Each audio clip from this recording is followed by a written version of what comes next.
researcher in the political economy faculty of MISTRA. And I'm also one of the co-editors of the book alongside Dr. Siraj Mohammed and also alongside Dr. Basani Baloyi. I have the very good pleasure and honor of facilitating part of our program this morning. So I'm going to quickly turn to a couple of housekeeping rules before we begin. We have a couple of social media channels on which we will be posting throughout the event. And so we ask for you to engage and discuss with us on our Twitter handle, which is Mistra_SA, on our Facebook page, which is under the name Mapungubwe Institute for Strategic Reflection, and also on our LinkedIn page, same name, Mapungubwe Institute for Strategic Reflection. We do have colleagues in our events team that will also be posting throughout these social media platforms, but particularly on X, formerly known as Twitter. And so we do ask you to engage with them throughout.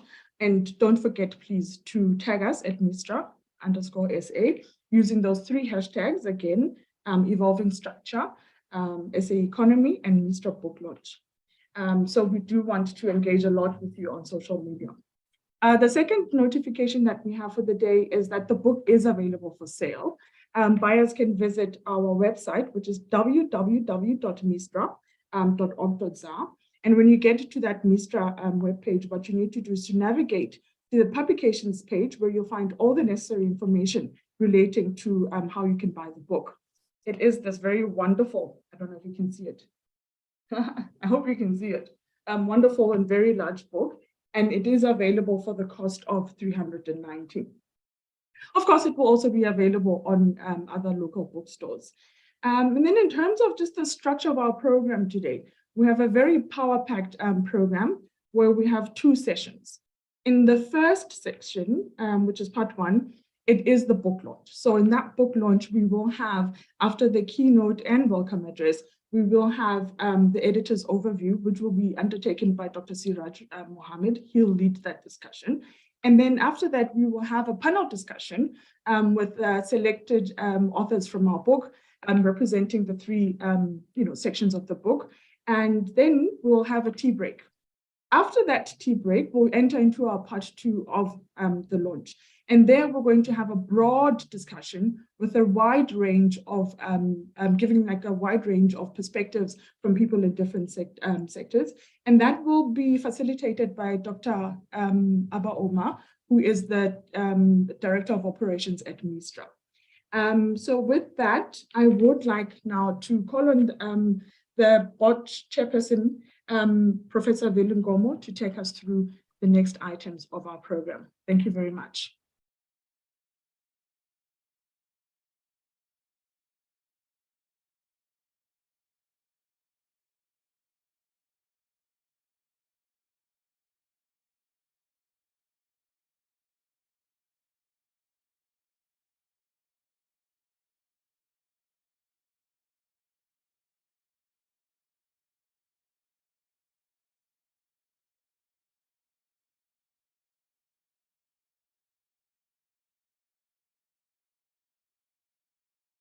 Prof. Velungomo, I think you need to unmute.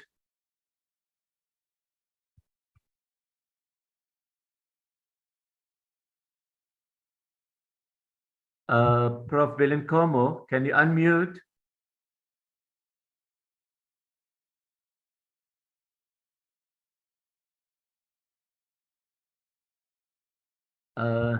Noma? Hello. Can you help, Prof? Yeah, there we go. Prof. Velungomo, can you unmute? Muted me. Can you hear me now? Yes, we can. Thank you. Okay. No, thank you very much. Let me start again. Let me start again.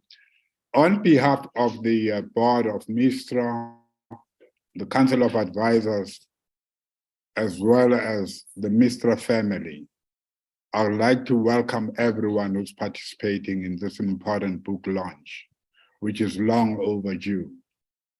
A special thanks also goes to the minister for availing himself to be part and parcel of this important day of launching a book titled The Evolving Structure of South Africa's Economy, Faultlines, and the Futures. This is long overdue, as I've said, and I believe that the conversation of today will take us to a point where we can clearly interrogate and find a way in which the research to be done will be continued into the future. The book is edited by Dr. Siraj Mohammed and Ms. Amuzweni Ngoma and Dr. Basane Baloyi, and I also recognize the contributors who are the authors of some of the chapters. I would like to underscore the point that it's significant that scholars, students, policymakers, business, state-owned enterprises, multilaterals, bilateral organizations, multilateral agreements, as well as the BRICS family members must actually get to understand the nature of the South African structural economy or the structural features of the South African economy. And I believe that this is the beginning of very extensive research to be done in this regard. As the project of nation formation and cohesion in South Africa was undertaken by MISTRA, it is timely that a book of this kind is actually published and produced so that we can not only understand nation formation and cohesion only from a qualitative point of view, but we also understand it from an economics point of view. So I really congratulate the authors. I congratulate also MISTRA for taking the lead in wanting to establish that kind of understanding. We are challenged to formulate policies that correspond with the economic system or arrangement that builds rather than one that is extractionist. And I believe that the authors have spent their time wanting to investigate some of these issues. We must also be realistic in understanding, for example, development economics, the existence of a developmental state, and the economics of poverty and discrimination, agricultural economics, and in recent times, we are now faced with energy economics. And I want to believe that the authors and everyone who's contributing will take this book forward and get us all to understand some of these issues. They are the ones who know the detail of the book, and I don't want to give out any secrets at the moment because this is a book launch and we want people to buy the book. And really, as an academic, I want to encourage professors as well as students to buy such books because such literature opens up their minds and makes them to actually make contributions to what South Africa would like to achieve and how South Africa can contribute to the global world economic system. With these few words, I welcome you all, and I'm looking forward to the conversation of today, and I'm sure all of us are very keen to listen to the authors and also to engage in the conversations. Thank you very much.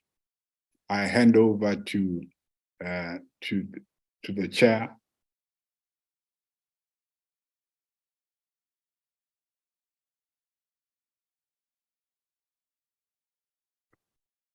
Thank you so much, Prof. Vilunkomo.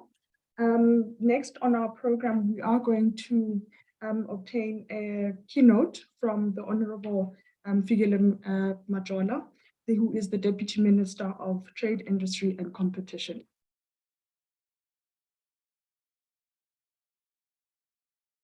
Okay. I think I have got the responsibility to introduce the minister. Yes, Prof. Yes, thank you very much. Dear Minister, Deputy Minister, I've got the pleasure to introduce you. You know, we usually say ministers and deputy ministers and presidents, need no introduction because they are out there in the public. But for the sake of educating young people and also individuals about the caliber of individuals we have as our ministers and deputy ministers, I'm going to take this opportunity to talk to who you are. Mr. Fikile Majola currently serves as the Deputy Minister of Trade and Industry, Republic of South Africa, following his appointment in May 2019. He is a member of the 6th Parliament as a representative of the African National Congress. He also served as a member of the 5th Parliament, and during this period, he served as the chairperson of the Portfolio Committee on Energy until 2019.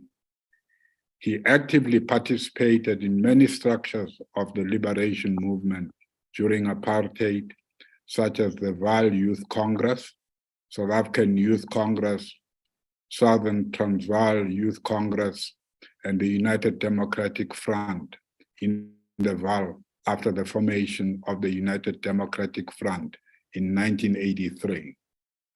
Deputy Minister Majola joined the National Education, Health and Allied Workers Union, NIHAO, as its organizer in the Vaal branch in September 1989 and was elected Regional Secretary of NIHAO, Western Transvaal in 1982. He was seconded to NIHAO head office in 1993 to work in its secretarial office, then later became the acting Assistant General Secretary in 1994 and was eventually elected permanently to the position in 1995. Deputy Minister Majola became the General Secretary of NIHAO in 1998 and was elected to the position in 2001, 2004, 2007, and again in 2010. He served in this capacity until 2014 and remains the longest serving General Secretary in the history of the Union. Deputy Minister Majola has also served as a Central Executive Committee member of COSATU from 1995 until 2014, as well as being a titular for Africa and the Public Service International Federation of Public Service Union. In March 2011, he chaired the Ministerial Task Team on SETA performance. Its mandate was to assess and make recommendations on SETA's performance, governance, structures, and operational processes. Mr. Majola continues to be an active member of the ANC and the South African Communist Party, and he currently serves as a member of the Central Committee and Politburo of the South African Communist Party. From 2019 until 2022, he served as the convener of the ANC's Sidibeng Regional Task Team in Gauteng. Deputy Minister Majola obtained his honors in public administration from the University of the Western Cape. Mr. Deputy Minister, I've got the pleasure to welcome you and to also ask you to address us. Thank you.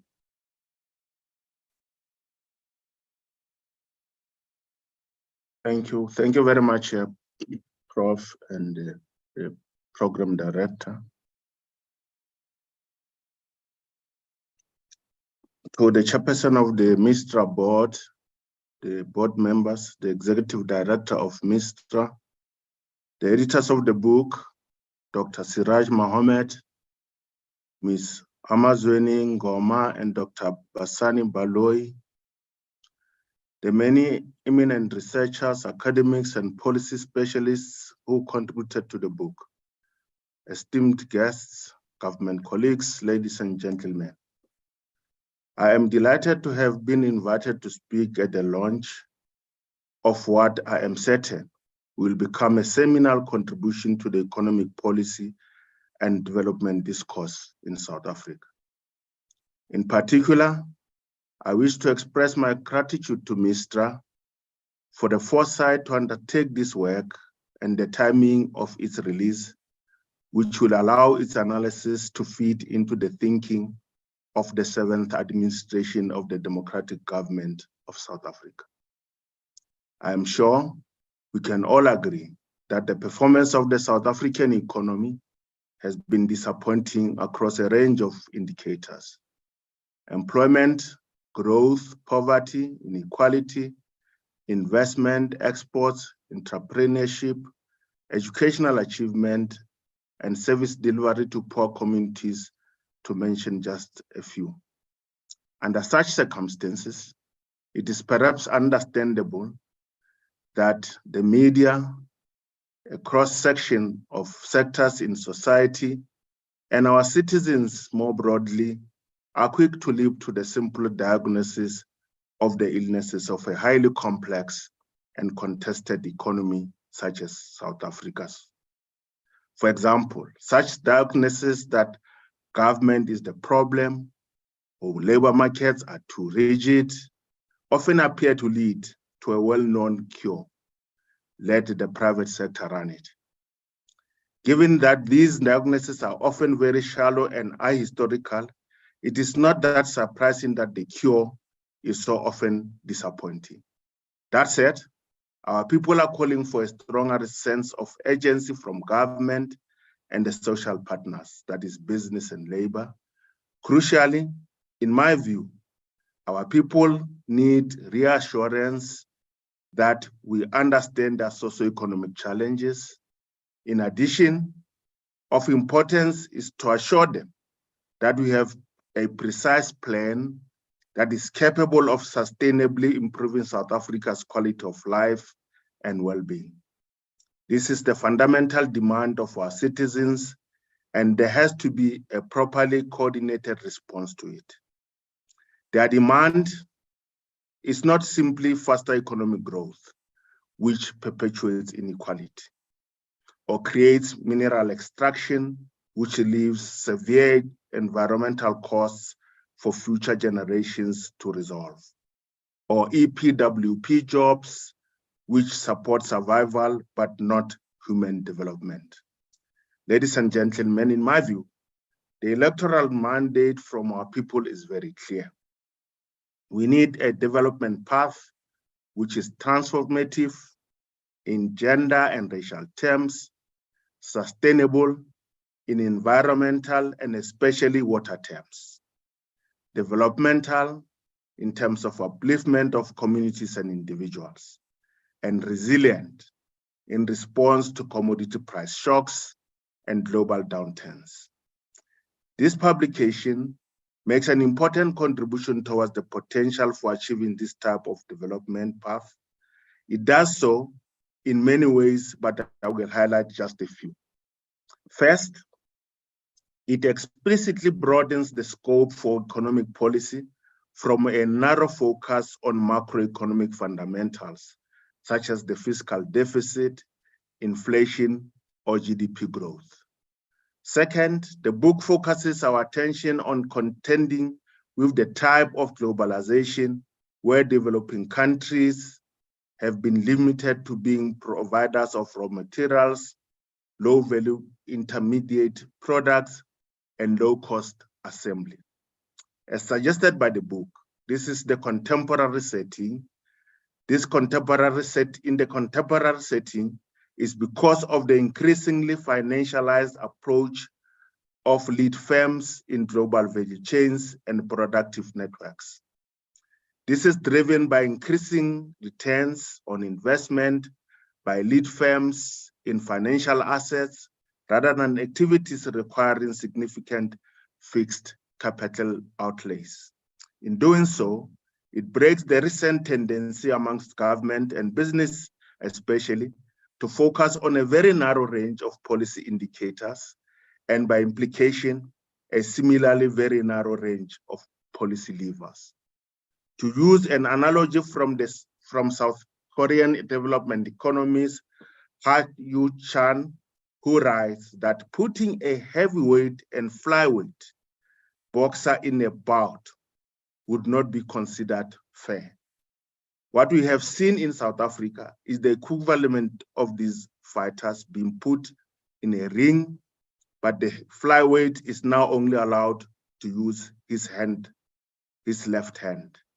The book makes the point vividly that we need to consider all the policy tools available to us. In this regard, our multilateral engagements are focused on growing the proportion of manufactured exports we take to our trading partners, both old and new.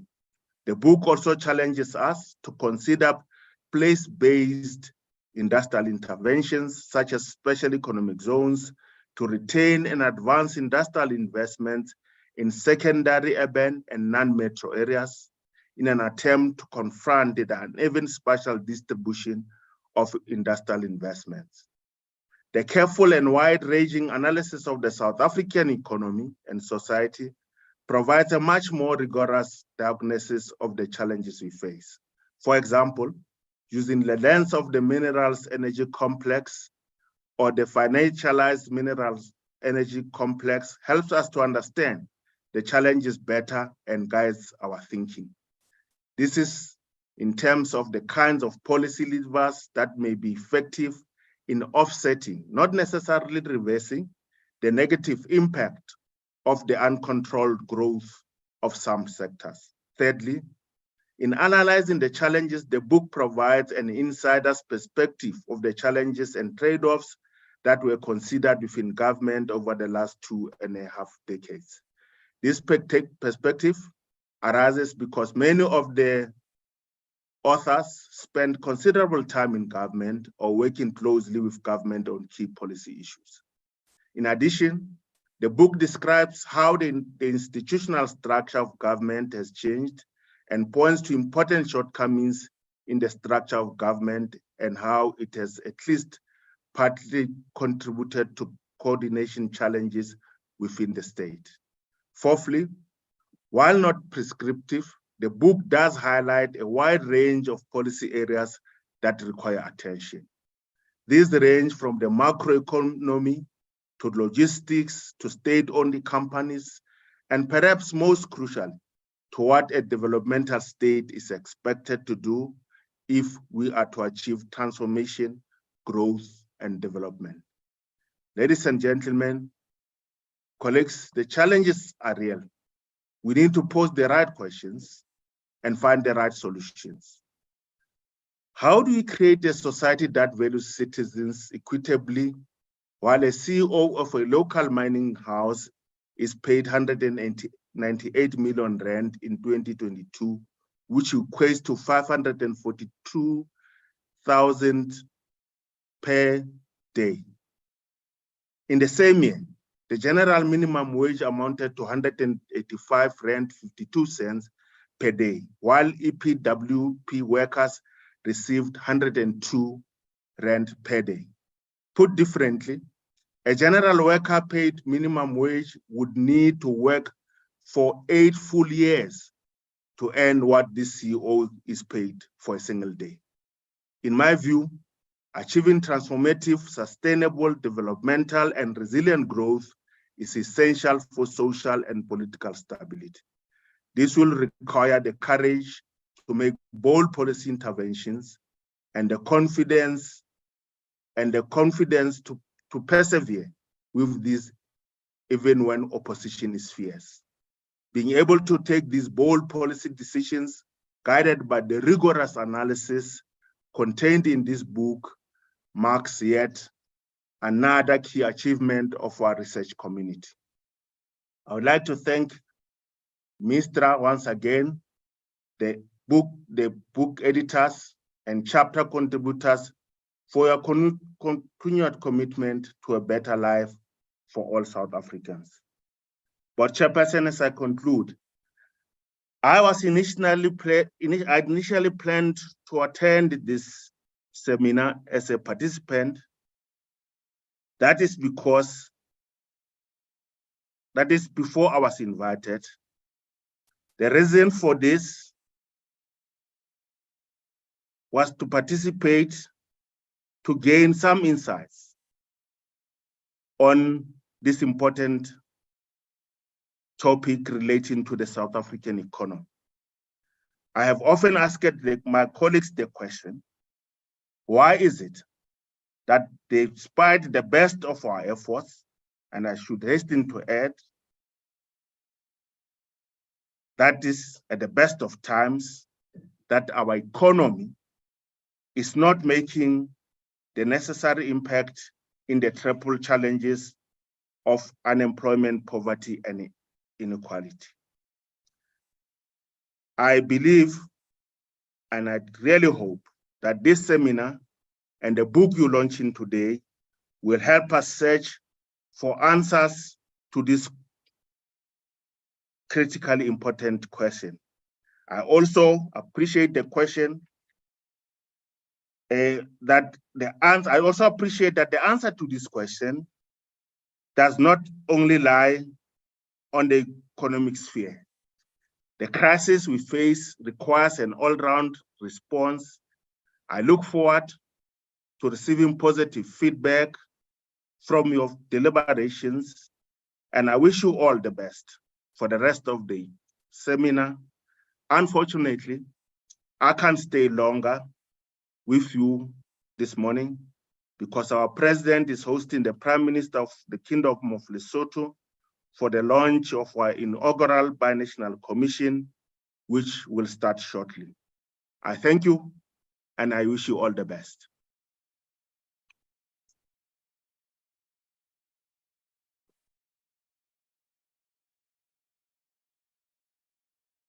Thank you, Honorable Fikile Majola. We really do appreciate your words and guidance and thinking on the book.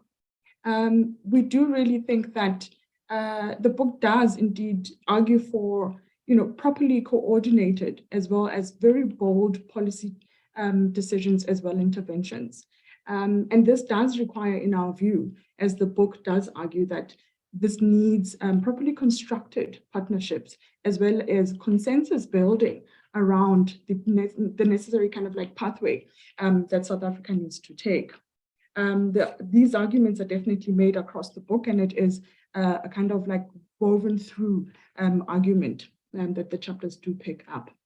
I do also appreciate the chairperson's remarks regarding societal learning and understanding, which was also picked up by Minister Majola, on how it is that we can take forward broad society and an understanding, a critical understanding of the socioeconomic challenges that we're facing, which are themselves growing more and more complex, which are themselves, requiring bold, coordinated responses from all types of different sectors and also all types of different actors. So in this session, we are moving to the next two-part session, which is going to focus on the book's contents and also focus on the book's key arguments. We will have Siraj Mohammed, who will give us the editor's overview. This will also then be followed by the panel discussion, which, as I said before, has 3 of the book's selected authors. And these sessions will give us the book's key arguments, and then we'll have a tea break. Following that, as I said earlier on, we will have a broad discussion and respondents that will speak to the contents of the book and broad issues within the economy related to the structural transformation of South Africa. With that, I would like to call upon Dr. Siraj Mohammed, who has been a well of information and knowledge in the entire building and writing up of this book. Thank you so much. Thank you, Amazweni. I'd like to start off greeting and thanking the Honorable Minister Majola very much for his informed input on the book, and he's made my job much easier in presenting the book as well. So thank you very much, and also for drawing out key lessons from the book. And I'm very happy to see that the minister has taken so much time and been so involved in actually looking at the book and reading it and giving us this overview, and thank you for those very kind words as well. I want to also thank or greet Professor Nkomo, the chair of the MISTRA board, other members of MISTRA's board, the leadership of MISTRA, who've been very helpful and have given me the honor with my co-editors to actually develop this book and to bring together a really amazing group of authors who have done sparkling work, and I want to thank all of them as well. I just want to also extend an apology from Basani Baloy, who is at a meeting in Belgium at the moment on the environmental and energy transition issues. And she's asked me to extend her apologies and to say that hopefully she could be involved in future events where we launch or discuss the book. So yes, my role in terms of apologies from Basani is done.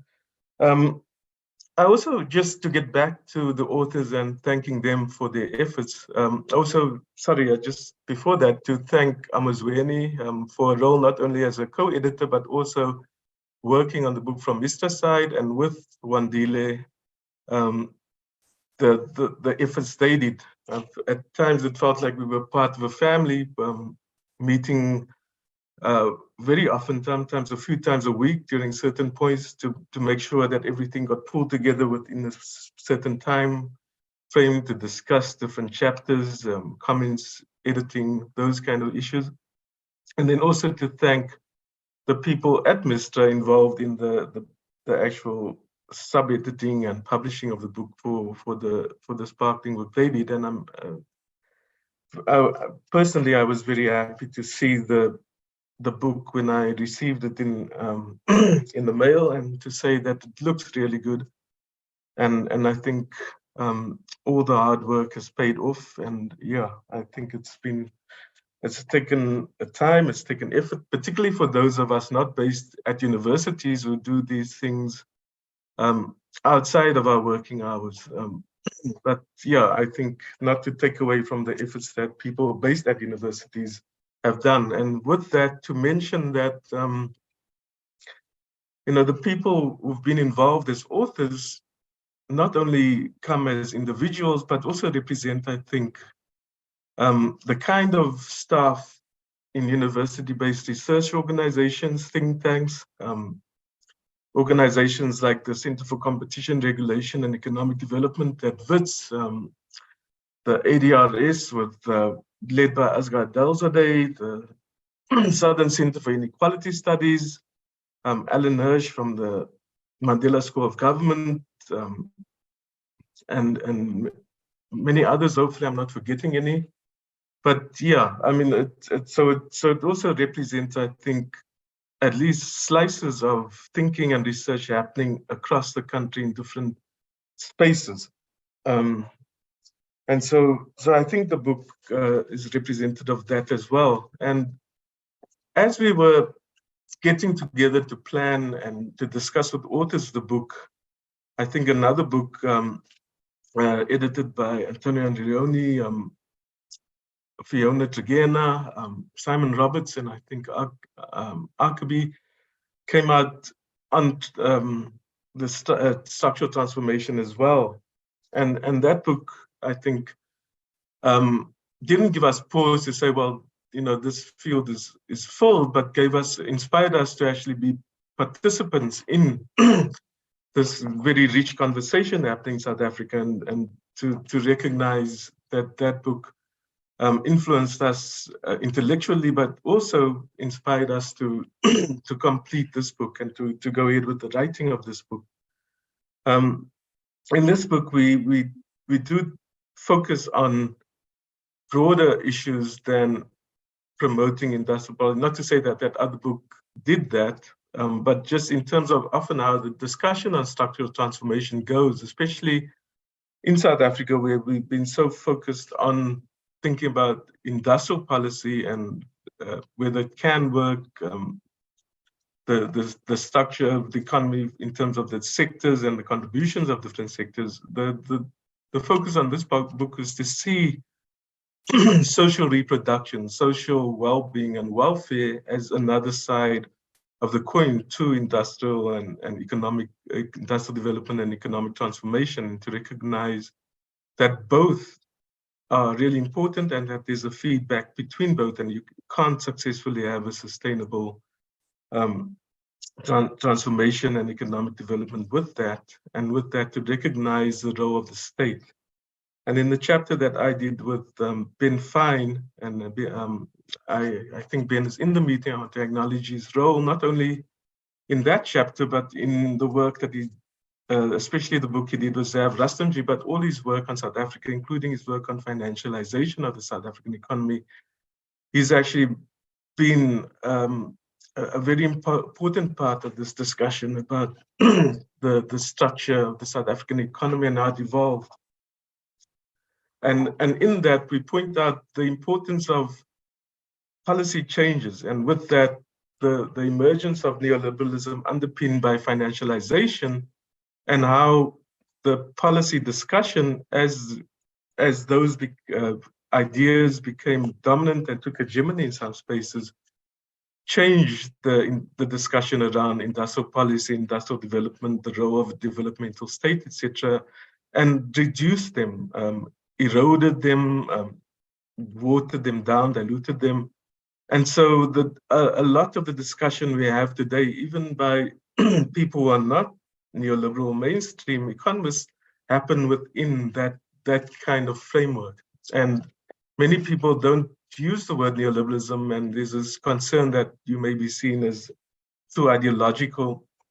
But I think the changes that have happened, especially with the imposition of the Washington Consensus on developing countries, is really important to understand the trajectory, not only of South Africa, but many developing countries, and the fact that there was a period of industrial development and then a reversal of that, and a deindustrialization in many developing countries, including our own.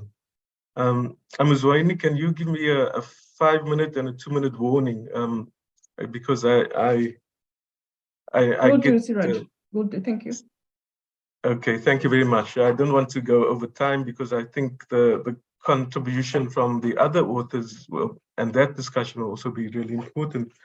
So just to say that we recognize that, so the work of people like Ben Fine and Zav Rustamji talking about the development of a minerals and energy complex within South Africa, and then work by many other authors, including Ben Fine, myself, work by Sam Ashman, who produces a chapter on the minerals and energy complex as well in the early part of the book, and many others who have spoken about sort of the financialization of the South African economy, and the minerals and energy complex is not only those sectors, but it's the social structure that developed around it that led to increased concentration of different economic sectors, the core of the economy being and the part of the economy that actually did grow and develop, being around sectors close links to the minerals and energy complex, but other sectors, particularly within manufacturing, downstream value-added manufacturing, the more labor-intensive, technology-driven manufacturing sectors, here being on the periphery. And the chapter by Rina Dasnaya and Jason Bell discusses not only the manufacturing sector, but also retailing. And then that, I think, was an important contribution, because we often leave retailing and the value chains around retailing out of that. And their chapter, together with the chapter by Bosio, talks about the role of the very large corporations that dominate most of the sectors in the economy, and to some extent with SAM chapter, we see that the kind of, sorry, I was just reading this so I think in chat I got distracted, but we're seeing sort of a fragmentation of the MEC, but what we're finding and what the research is showing is that the influence of mining and the mining, minerals, energy, finance remains really strong and at the core of the economy, and the subsidiaries of the large corporations that had restructured, unbundled, rebundled, are still very much in control of many of the sectors. There have been a rise of some other sectors, but the value added side of manufacturing is still peripheralized. Now, linked to that, and linked to those sectors, coming back to the social side, and in chapter 13, Basani, Miriam and Andrew Kindler talk about the crisis of social reproduction and how the costs of social reproduction have been basically put onto poor households through the shifts in what the production process, casualization, underpaying people, informalization, etc. But the burden's also been, so the burden of social reproduction has been put by many parts of the private sector, especially those in the core MEC sectors, onto the government and poor households, and often a government that's not investing and not putting enough into social reproduction based on a policy view that there just isn't enough money to do that. And that also brings me to the discussion of macroeconomic policy and Asghar Dalzadeh's great chapter looking at the macroeconomic policy choices since 1994. And seeing the role of what I would describe as an austerity mindset pervading the macroeconomic policy thinking very early on, the separation of monetary and fiscal policy, in the views of people, thinking that things like the deficit they've got and government borrowing and the bond markets have got very little to do with the monetary side and the financialization of the economy, but also then the pursuit of low inflation, high interest rates, and the pursuit of low deficits or surpluses having a largely long-term negative impact. And Asghar has some really good data and charts showing South Africa compared to other countries, but also the impacts of those policies and how that has held us back. So in very much in the first part of the book, we set the scene for a global shift to neoliberal thinking and how that is re-entrenched policies that were adopted even during the late apartheid period, especially in terms of macro policies, but also shift towards what was called ostensibly free market thinking, which we know wasn't, because the economy is so concentrated, wealth is so concentrated that the talk of a free market is not really something you can do in South Africa. And then to show how the MEC type of structure that developed has been bad for social reproduction, but also the restructuring of the economy, and has basically exacerbated the division and strengthened the core minerals and energy complex, but with the growth of finance and the financialization of the economy, minerals and energy finance complex. And so the other authors that we'll talk later will talk about, I think, the more detailed aspects of that, especially I think those authors being able to talk about the global climate change and environmental issues that we confront, that we see becoming more and more serious almost on a daily basis, and the opportunities, but also the struggles we're going to have into moving towards a just transition. So yes, I've been told to conclude. So I just want to end off again thanking the Honourable Minister very much for his input, and thanking Mistra and all the authors again. And I hope that we are contributing, as the Honourable Minister was saying, to an important conversation and discussion, and hopefully we'll have some more engagement around that. Thank you very much for this opportunity and for being able to address all of you today. And I'm very happy with the turnout. So thank you very much to all the people who showed up for the book launch. I'm very happy that you're here, and welcome. Thank you. Indeed, thank you so much, Dr. Mohammed.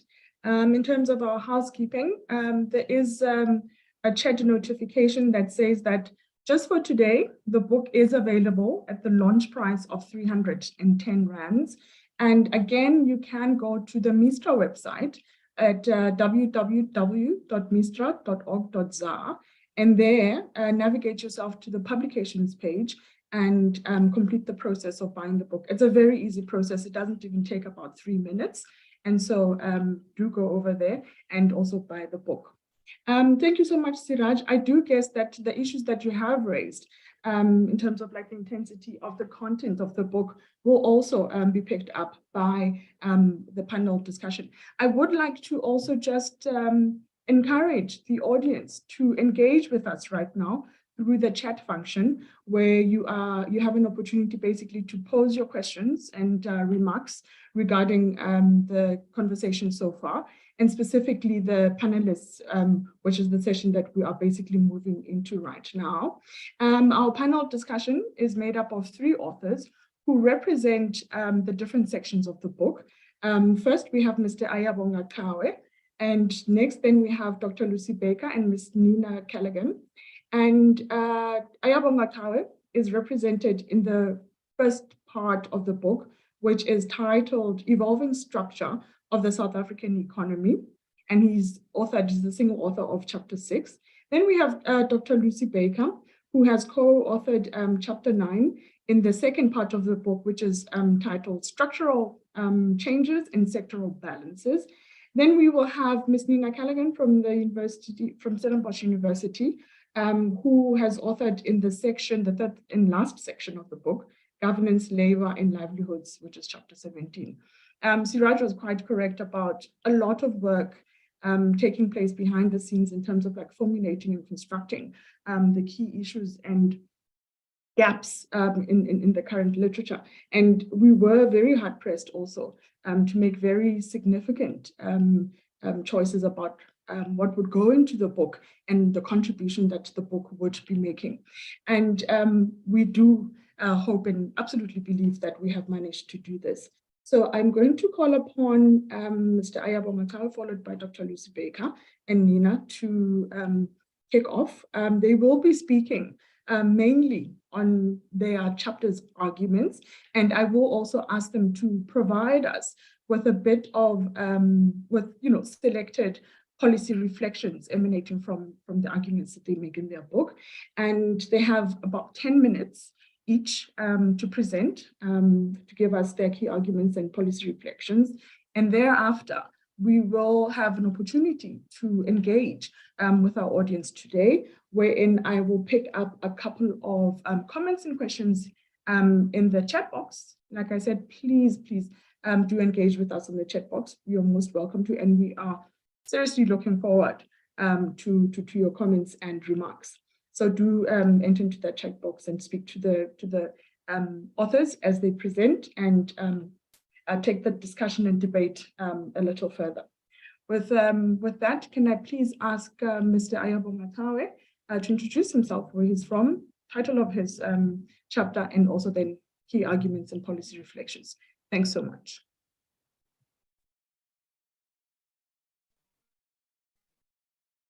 Good morning to everybody, and thank you so much, Amo, I guess for the introduction, and also to Siraj and Basani as the co-editors for the work that's been done here, and also to Mistra, I think, for really anchoring a lot of this work. My name is Ayabonga Kawe. I'm with the Sorry, International Ayabonga, Trade do you have Administration your camera Commission. on perhaps? Are you But able to put your also, camera on? I guess somebody quite interested in some of these. You can't see me? Hello? We can see you now. We can see you now. We did get a notification that your bandwidth was a bit low, but we can see you now. Thank you so much. Please proceed. You see me now?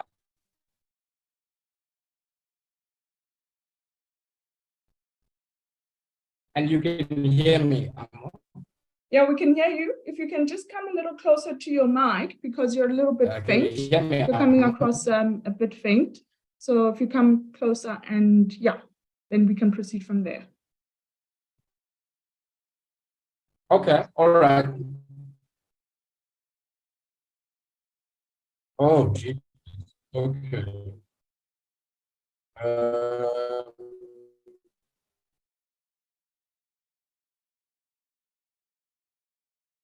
Okay.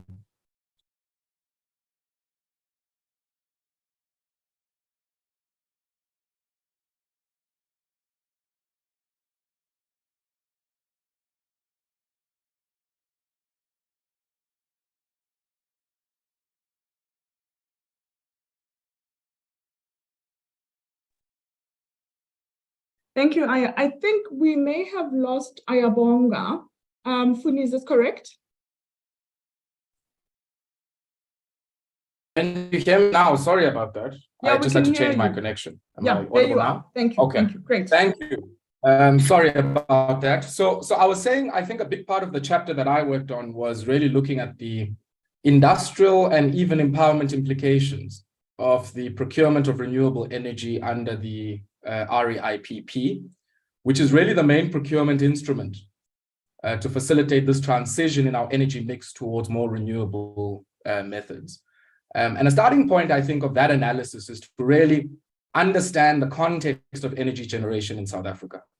And what I argue in the chapter is a century-old paradigm, certainly since the institution of the Electricity Act in 1922. And a big part of that has really been around to what degree is this issue of the interface between energy as a critical input to industrial production very much part of how the industrial development of South Africa unfolded in the early and even the latter parts of the 20th century. And a big part of that, I think, was to really underscore that this issue of our energy mix and its interface with global value chains and global production networks that are led by OEMs as lead firms is not a new phenomenon. So if we look, for instance, at the build processes of the 20th century at Eskom, a big part of those were integrated into the interests of many global production networks led by OEMs like the likes of Babcock, Steinmuller, and many others who were involved in the build and even the maintenance and repair processes at Eskom over a very long period. But the other critical element in the minerals energy complex in relation to Eskom is, of course, the vexing matter of coal as a critical input into the generation of electricity. And that's where also I argue that a lot of the broad-based Black economic empowerment rents have emerged in the post-apartheid period and really led to particular forms of enterprise formation and Black participation in very meaningful ways. And in a way, I think the specter of load shedding really indicates to what degree this century-old generation model, as envisioned by the likes of Hendrik van der Bijl and many others, has effectively come into an existential or a structural limit. So that's the first part. I think the second element to it, which is also quite important for us to think through, is what are some of the project level observations we can make of the kind of market relationships that have emerged as a result of the renewable energy independent power producer program. And what we start to see, and the chapter looks into the wind sector, are two related issues. The first one is that there is this interface between OEMs as lead firms in wind technology and domestic project operators and even some of the community vehicles that are, I guess, whose integration into these projects is a requirement for the procurement process. And the chapter speaks at length about that. But the other element is, of course, some of the local content elements, which are about making good use of the existing supply and industrial capability in the country to be able to not only assist in balance of plant kind of activities, transformers and some of the other steel, where we do have existing capabilities, but to also see to what degree can we transition South African industrial players into some of the more high value and high complexity elements of the wind value chain. And I think there are severe limits to that in the current moment. And I argue in the chapter that there are a few things that we could do. I think some of those rest in the, licensing and intellectual property and joint partnerships and ventures with OEMs and other international players insofar as that is concerned. And we see to what degree that, has, I guess, assisted in developing a wind energy capability in countries like India and China, who made very good use of joint ventures and intellectual property licensing in the early and embryonic phase of their own development into the wind energy chain. The other element, of course, is in relation to where we do have existing capabilities in steel and in other industrial sectors that can begin to raise the level of local content that we find in many of the wind projects. At a policy and institutional level, of course, there has been significant criticism to say that this focus on local content is what is delaying the rollout of renewable energy and dealing with load shedding. And I think that even that vantage point has significant limitations. If we are going to argue, one is just on the whether the industrial context we are in now, where industrial policy is becoming in vogue once again. On a policy level, just as I wrap up, there are a few things that we could do. The one is we really need to tailor-make policy to think intentionally about to what degree is a bargain struck for Black industrialists with many of these lead firms in the value chains around solar and wind. The second one is to think through trade policy measures, be it rebate provisions for certain inputs and components we don't necessarily produce locally, or even some form of tariff protection in instances where we're trying to get policy space in order to build capabilities to underwrite some of this learning that's required of many firms that are either in adjacent or incidental sectors to the wind sector. And then, of course, I think the exemption processes of existing designation for local content of certain components in many of these projects needs to be strengthened. And that process needs to be accompanied with supply reviews that consistently move alongside the different bid windows we have.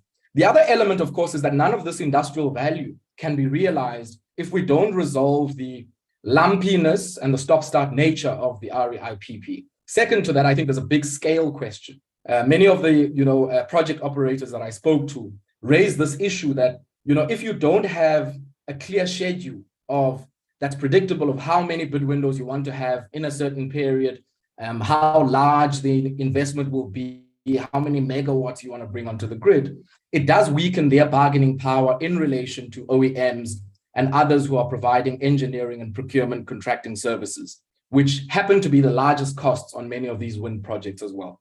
And so a big part of it has to be, how do we make sure that our policy cycle on the procurement side is thinking intentionally about giving scale economies to any potential players who might want to locate their production in South Africa, in the case of OEMs, or even domestic players who might want to go into particularly niche, high value and high productivity elements of the renewable energy sector, and of course, with a particular focus on wind. Maybe the last point I wish to make is in relation to the participation of some of the community vehicles, which we've seen in many successive bid windows on the REIPP. And a big part remains around the deeply financialized nature of the avenues that facilitate access into the project for many of these community vehicles.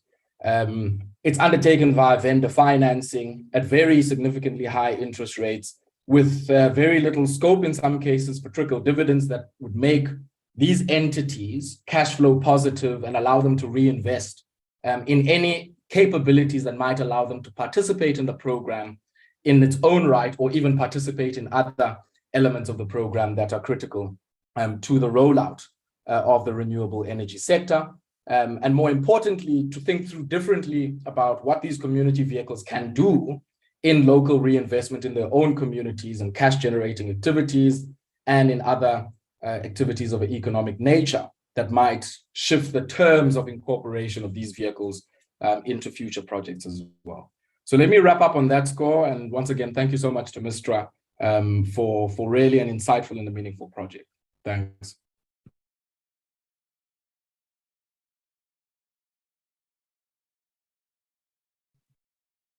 Thank you. Thank you so much, Ayabonga. I think that I've just switched from load shedding to, well, I've just gotten into load shedding. Am I visible? Am I still online? Yes. Okay, great. Thanks so much. Thanks, Ayabonga. I think Ayabonga's chapter is quite complex. And I think one of the fascinating elements of his chapter is that it does raise very well thought through, very incisive and insightful policy reflections and a policy pathway that looks at the procurement side, and also how to build, to give like a time, a window period for inclusion of Black new players, and how that can actually be structured within a policy cycle. The next person that we have is Dr. Lucy Baker. And Dr. Lucy Baker's research interests are in ownership, in finance, and renewable energy, as well as electricity governance. One of the fascinating things about the book that we're launching today, The Evolving Structure of South Africa's Economy, is that it builds very well on the body of knowledge that Mistra has actually formulated and built on over the past few years. There are very strong linkages between Ayabonga and Dr. Lucy Baker, as well as Nina Callaghan's chapter, with the other historical book that was published, I think in 2019, which is mining, like looking at the mining sector, either as a sunset or sunrise sector. And the book was giving an argument that mining remains a key sector in South Africa, and that there are new value chains to be exploited therein that can increase inclusivity and participation of previously excluded groups. So Ayabonga's chapter does speak very practically to that, and also raises quite practical kind of like policy recommendations. Lucy Baker's chapter as well flows very well into that, because it also looks at how we can move towards a pathway of green industrialization. And Nina Callaghan et al.'s chapter also looks at what that might look like at an SOE as well as DFI kind of like level, and what kind of like policy and governance structures would be necessary in that sphere. So I'm going to hand over to Dr. Lucy Baker. Thank you very much. Thank you very much, Shemisweni, and thank you very much to Mistra for having me today, and for asking Jessie and I to write this chapter. I got hold of my copy of the book yesterday, and it does. I haven't had time to read all of it, but I've read some of it, and it is an excellent book, and it's a real privilege to be part of it. So thank you very much. As Weni said, so my talk is a reflection of a chapter that I co-wrote with Jessie Burton, who couldn't be here today, so I'm speaking on behalf of both of us. And our talk is on From Minerals Energy Complex to a Just Transition. And one of the things we were trying to do in this chapter was to make sense of the core shifts taking place in South Africa's energy sector, particularly within a global and national context of decarbonisation and net zero. And we were trying to think through some of the things that this means for the future structure of the minerals energy complex and any potential just transition. So I wanted to start with this graph that's probably familiar to a lot of you. It's by Marquardt et al. And it's a graph of South Africa's greenhouse gas emissions. And no surprises there. Energy is responsible for 77% of greenhouse gas emissions. The majority of that comes from coal, and electricity is 44% of South Africa's greenhouse gas emissions. And this is just a visual illustration of how significant energy is to the minerals energy complex, and that's the main focus of our book. So to recap on some familiar themes at first, then, so the minerals energy complex is capital intensive, labor intensive, and energy and carbon intensive. It's based on cheap and abundant sources of coal for the generation of cheap electricity, combined with cheap black labor to provide input into export-oriented mining and minerals processing and beneficiation. So that's the historical basis of this historical system of accumulation. Currently, South Africa is now the world's 14th largest emitter of greenhouse gases. That's actually a slight decline since about the peak in 2010, and it emitted 440 million tons of carbon dioxide in 2020. As mentioned, coal is a key and essential minerals energy complex resource, approximately 77% of primary energy, 85% of electricity generation, and 80% of national greenhouse gas emissions. It's a key employer, a key contributor to industrial processes, a source of export revenue, so central to the economy, and still is central to the economy despite declines. And then there's the key institutions that have long been core MEC institutions, Eskom and Sasol. Coal has also benefited from significant state support, significant public subsidy, that could be direct or indirect. Perhaps one more recent example would be the bailouts to Eskom. And there has long been a strong historical alliance between some of the incumbent companies of the minerals energy complex, together with Eskom and the department responsible for mining, minerals and energy policy. And that strong alliance has historically been fairly resistant to renewable energy and climate change. And then, of course, there's extreme health, social and environmental externalities and impacts that until recently were largely ignored. So that's setting in context the minerals energy complex and some of its historical structures. And you could consider now whether South Africa is moving towards a decarbonised minerals energy complex. As Samantha Ashman discusses in her chapter, there's an unravelling, a fragmentation of many of the original social, political and institutions of the minerals energy complex. And as Fine and Mohammed talk about in their chapter, there's a decline in the core mining and manufacturing, a growing contribution of finance, leading to what is now termed a minerals energy finance complex. And as Jesse and I also discuss in our chapter, the era of cheap coal and cheap electricity is over. There's been a six-fold increase in electricity prices over the last decade. Together with Ayabonga, we also talk about shifts in the coal value chain, shifts in ownership structures in the coal mining industry. Electricity generation from the Renewable Energy Procurement Programme is now cheaper than Eskom's average tariffs. Eskom is in crisis, subject to corruption, load shedding, as we all know, heavily in debt, and then a process of unbundling. And perhaps the most recent step in that unbundling is the licensing of the transmissions operator. And at the same time, there are major technological, infrastructural, institutional, regulatory and economic shifts taking place in the electricity sector. Despite the continued significance of coal, the electricity sector is shifting in a way that quite rapidly after being fairly static for many decades. And then, of course, climate change commitments is a big part of this. A carbon tax is being introduced in a more external pressure. The carbon border adjustment mechanism may undermine demand for South Africa's high carbon exports. And then, to make a link with financialization, asset managers and investors are moving away from carbon intensive investments. It's much harder to get finance and investment for a coal-fired power plant now. There's much more attraction to renewable energy as part of the ESG agenda. Again, probably a familiar slide to many of you, but this is South Africa's enhanced climate ambition that was launched in November 2021 at the United Nations Framework Convention on Climate Change conference in Glasgow.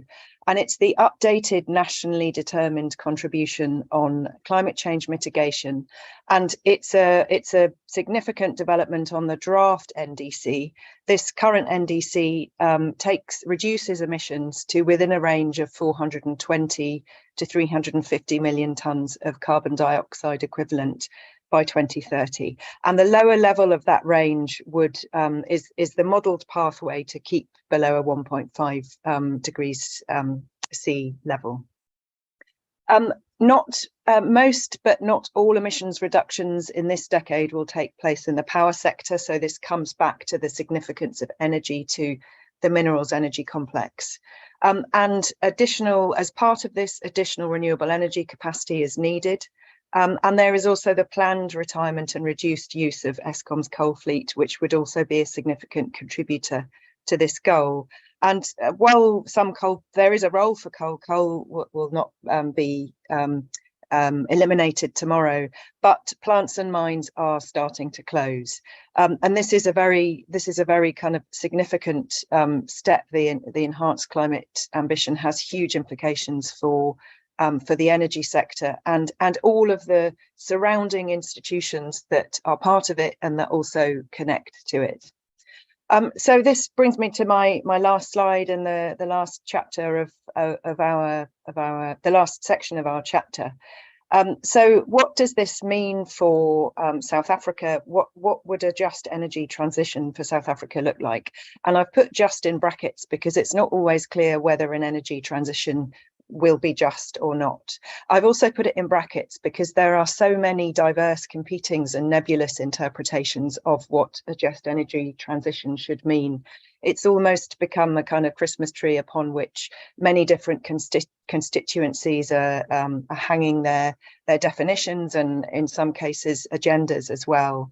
But there's key questions here. Through which policies should a just energy transition be operationalized? What's the cost? What does it mean for labour and employment, for vulnerable communities living in the vicinity of coal? How do you attribute responsibilities, the role of the state, local government, private sector and civil society in its implementation? As you'll probably also be aware, there's multiple national and subnational fora established on the just transition, so including the Climate Change Bill, the updated NDC, national dialogues by the Presidential Climate Commission.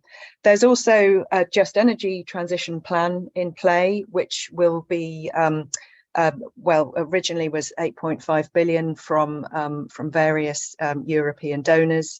Power sector diversification is a major component of this plan. The extent to which this finance will constitute debt or grants or loans is currently being worked out. And I think one of the key things to bear in mind here is that there are huge risks of an unplanned transition.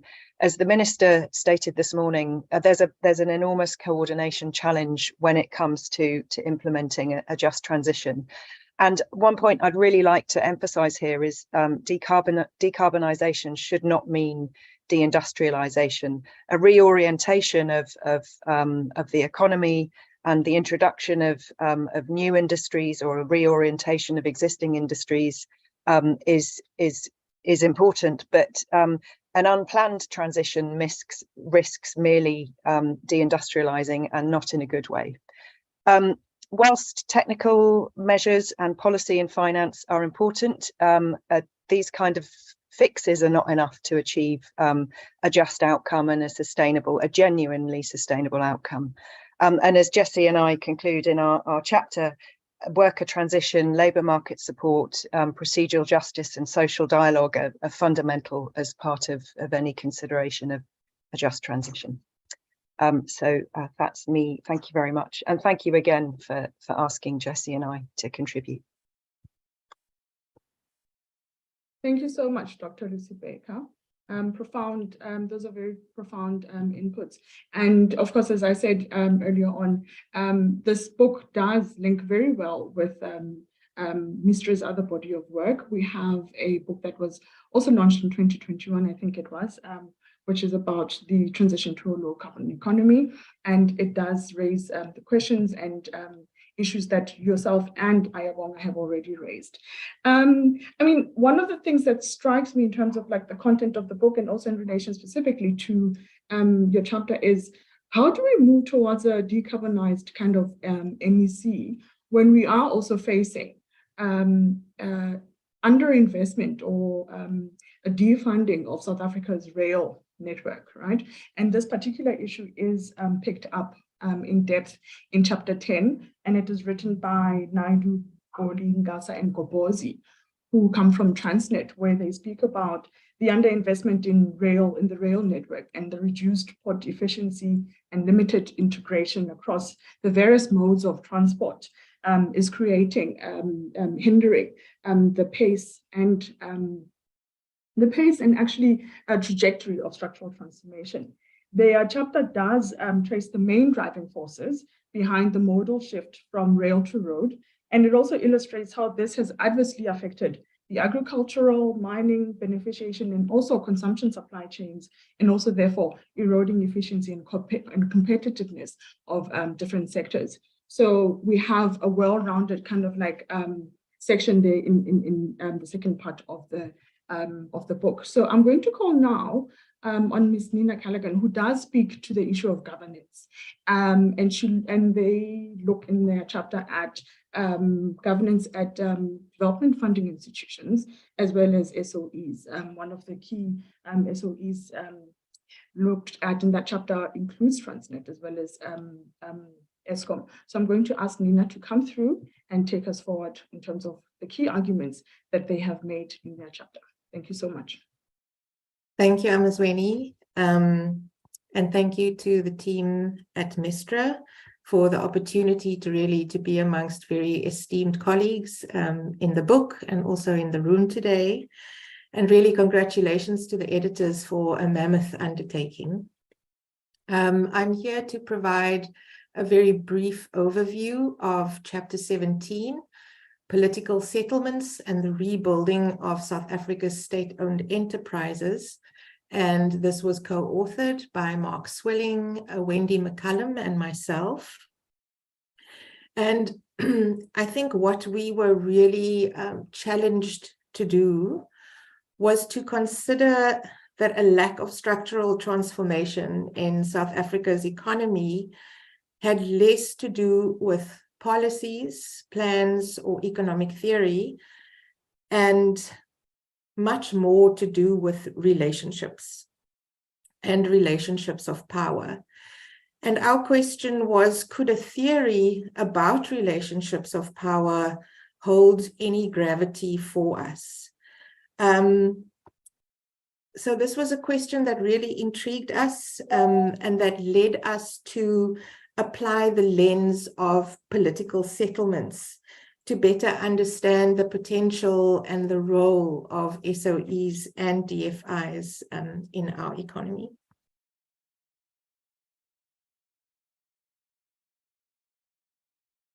So what this chapter really advocates for is a strong role of a capable state to steer and to partner rather than to rule or to be the sole provider of development. There is, despite a really generous body of scholarship on structural transformation and a raft of policies since 1994, alongside forward-thinking plans with ambitious targets for 2030, we still know that we've been unable to address the legacies of the past and spur on sustainable economic growth. So one of the suggestions that we make is to take our focus to the more granular micro dynamics of intrastate relations within the wider context of building a capable state for post-state capture and post-pandemic economic reconstruction. The chapter suggests a much more robust role for state-owned enterprises and development finance institutions, but instead of just fixing SOEs and trying to yoke DFIs to policy, the chapter suggests reframing their roles within a broader conception of developmental transformation, where they're not simply instrumentally significant, but they are also, they have intrinsic value. They are relatively autonomous organizations in their own right. And that really led us to some of our conceptual framework, which I'll share in a while. The core argument is also that to effectively build capable and effective state institutions, and SOEs in particular, it's necessary to create politically protected spaces. And this is an appreciation for competent groups of people to initiate, lead, and operationalize purposeful mandates that can also at the same time build institutional capacities. And our logic is that institutional capacities are not first built and then followed by the right actions. Rather, the chapter suggests that these capabilities get built through mission-led actions that emerge from strategic relationships of power. So we've assembled a conceptual framework that really starts with political settlements, drawing on Khan, who developed a heuristic and a framework for how we understand these relationships of power, and then also looking at the literature from Behuria, Burr, Gray, and Whitfield et al., who really applied the political settlements framework to industrial policy in developing countries. And what political settlements shows us is kind of the meta logic of governance. What are these arrangements of power that enable certain kinds of development to happen? What are the kinds of agreements about sharing risks and responsibilities? What are the coalitions for efficiency? And we thought that this was a very valuable utility in understanding what relationships drive productive SOEs and DFIs. The second kind of scaffold in this conceptual framework was thinking about how do we build state capability. And there was very interesting literature that made the distinction between what is capacity and what is capability. And that capability would be the competence to implement. And this really comes from mission-focused action, from addressing very local problems, and that capability was developed in the doing and not necessarily in the training for the doing. The last section in this conceptual framework is about institutional work. And this concept really tries to appreciate individuals inside of institutions. It is a framework that accepts and encourages the agency of individuals who are not constrained by structure. And that these individuals undertake different kinds of work to maintain or disrupt or create institutions. And so together they really form kind of the conceptual framework for how we've explored SOEs and DFIs in this chapter. We have used Khan and the political settlement scholars and tried to arrive at what the most ideal sets of relationships would be for transformation. And I think that most of us are much more comfortable and knowledgeable about the first part the first or upper triangle of this diagram that maps the relationships and the sets of interactions between ruling elites, businesses, civil society, and state bureaucrats, and that there are particular relationships that happen between all of these sets of actors. And so there is a potential for a mutuality of interests between ruling elites and business elites, which can result in agreements to sacrifice short-term rent extraction in return for longer-term gains. There are pockets of efficiency that are possible between ruling elites and state bureaucrats who accept that there is a need for competent state bureaucrats kind of to get things done in relatively autonomous ways, as opposed to political controls aimed at micromanaging the bureaucracy for the sake of bespoke networks, let's say. There's also the sustained learning processes between state bureaucrats and businesses for continuous productivity and improvements between these two actors in particularly around support for innovation and experimentation. And so that's kind of the triad that we most recognize in how development happens.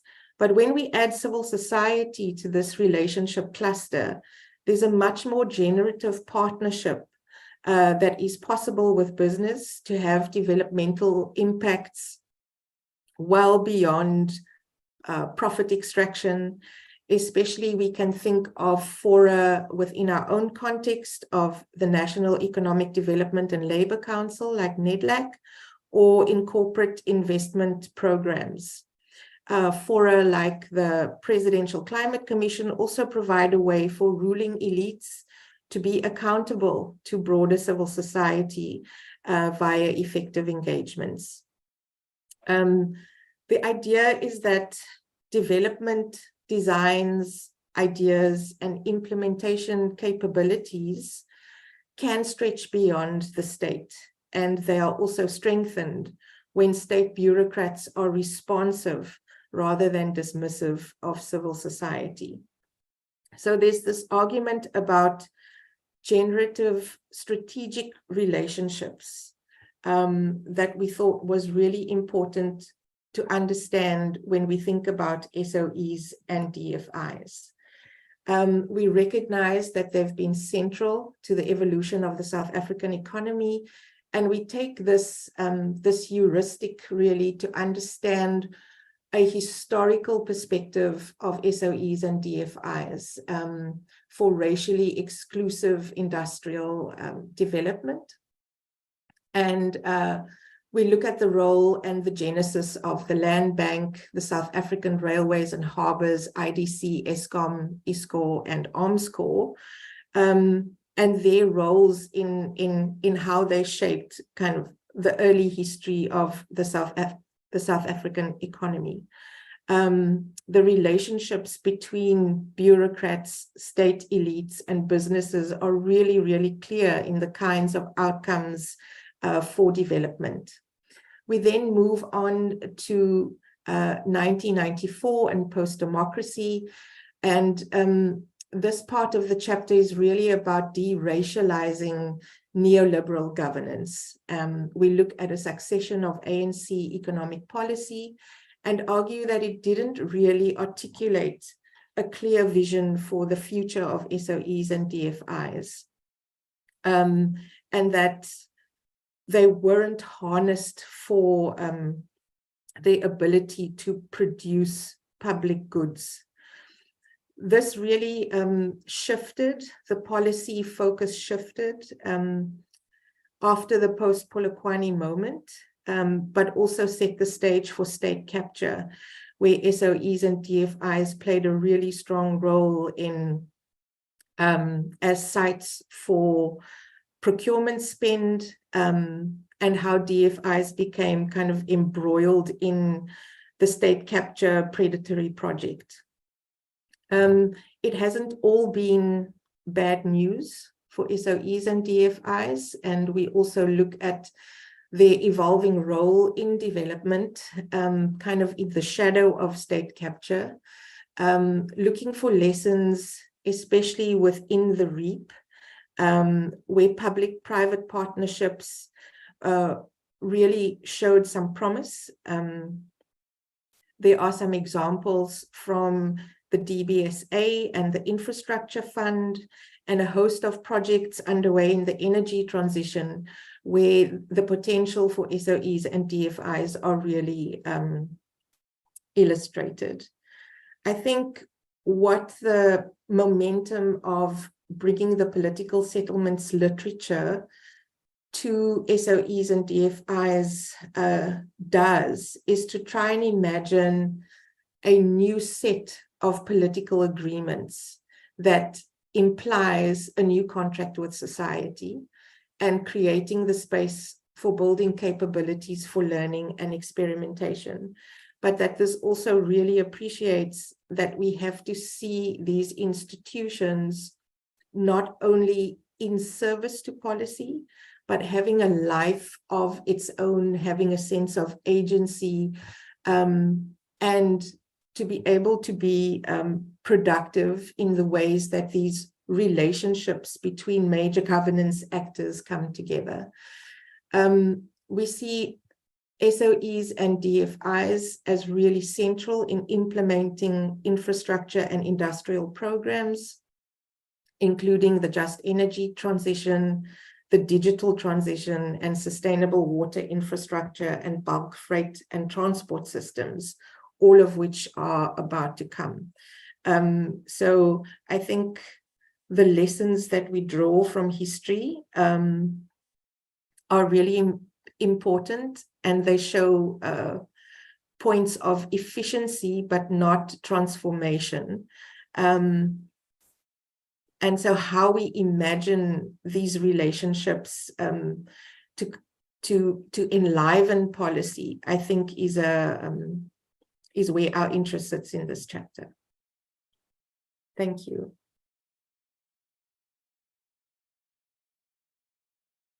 So much, Nina. Thank you for a well thought out and very detailed presentation. We are running a little bit late, tiny bit, Vinci. We should be going into our tea break, which would be about 15 minutes. We're going to cut it to 10 to allow a very quick kind of like 5-minute question and discussion. I'll pick up only 2 points from the Q&A section. I think, Nina, you make the very strong point of,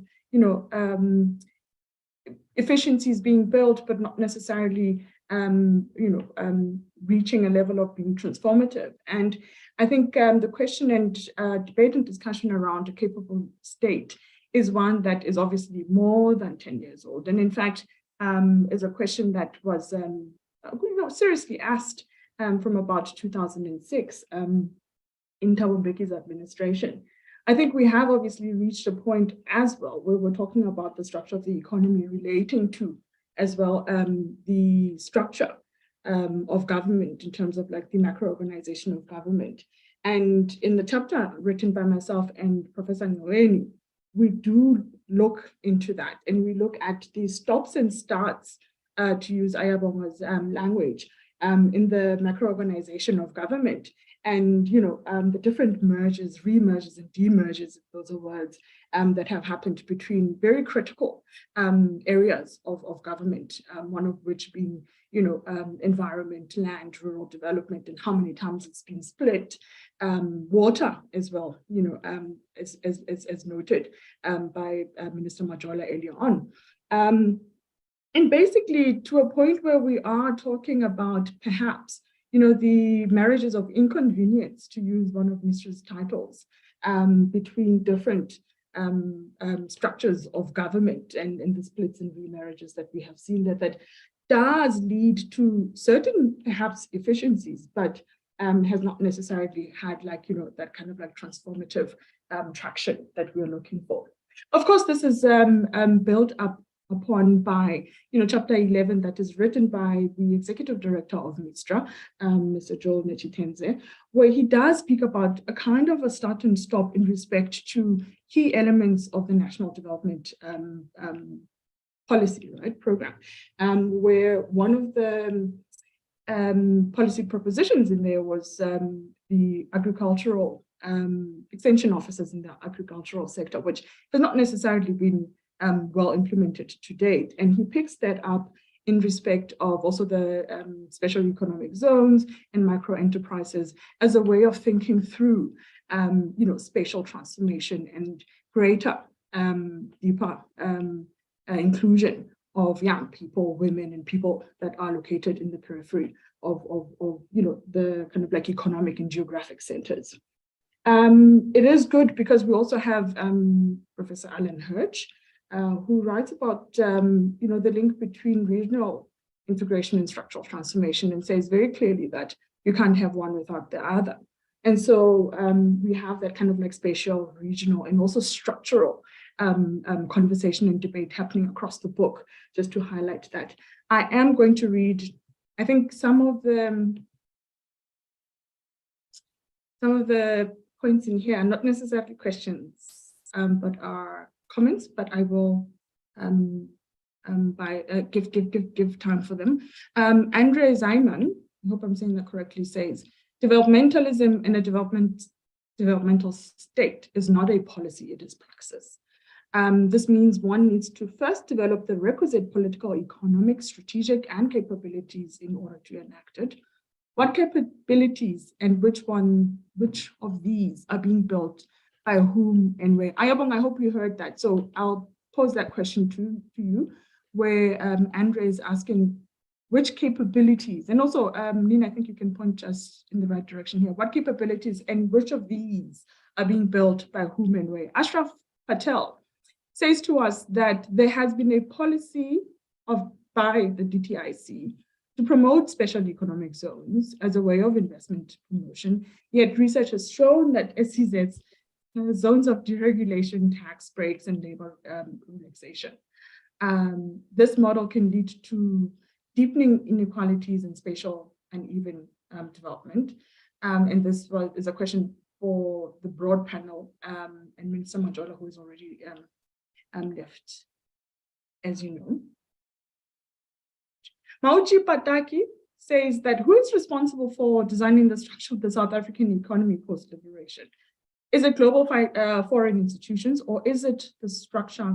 Is the structure homegrown? Whatever the response, why was the RDP ditched so early into democracy? I think the chapters by the first chapter of the book, the second chapter of the book, particularly the one by Professor Ben Fine and Dr. Siraj Mohammed, specifically deal with this exact question. So in huge detail, so I would like to point you to that, Mauchi. Thank you for that. And John Mattison says, isn't the key relationship failure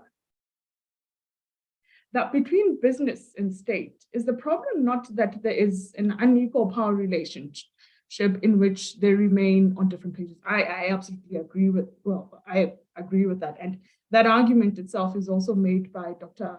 Abba Omar when he looks at social compacting and political settlements. And those all picked up by Nina in their chapter about the kind of relationship and the kind of political settlements compacts that are reached between different sectors. And if we do have a coordinated and very coherent kind of like idea of the trajectory of structural transformation in South Africa. Can I start with Ayabonga and then also Dr. Baker and Nina? 1 minute each, please. We're running out of time. Thank you very much. Thanks, Amu. Just a quick one on the capabilities. I think for me, the question, firstly, is a very good question. I think two elements to it.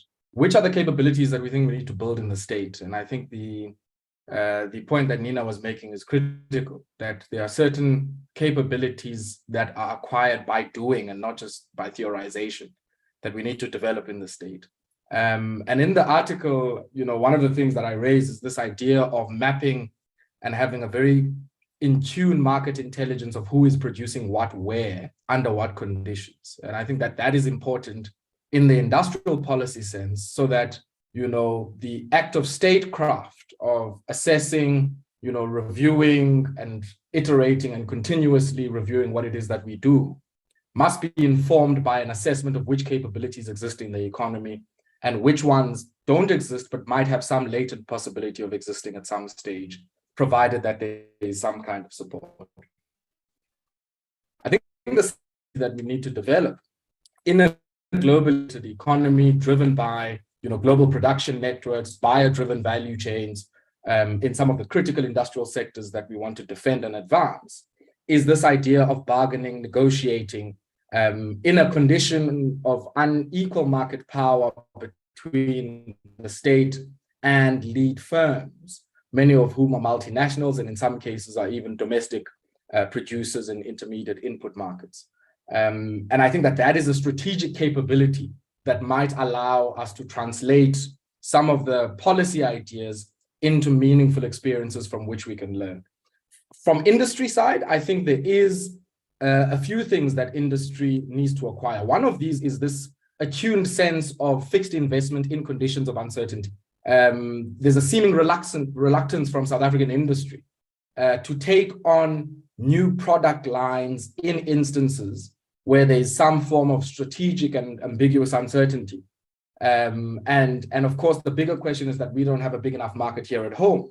So to what degree is that capability at the industry level translated into the work being done in trade terms to acquire new markets and to generate scale economies from which our industry can benefit? So that would be my response. Thanks, Am. Thanks very much. Dr. Lucy Baker, quickly, thank you. Hi, so thanks for that, and thanks. I agree with a lot of the points that Bonga just made. I would pick up on the theme of global institutions versus homegrown, because in a generic sense, I'd say that global institutions that could involve, for instance, development finance institutions, donors, investors, but also if you're thinking about energy, renewable energy companies, for example, and the question on where is development coming from, is it homegrown or is it the influence of global institutions? I think there is a real, coming back to the theme of bargaining power, there's a real question of power relations between institutions of the South African state and global institutions that in some way have an influence over the trajectories of the energy sector. So one example might be the Just Energy Transition Plan that is being negotiated at the moment. I don't have my head fully in this, but my understanding is that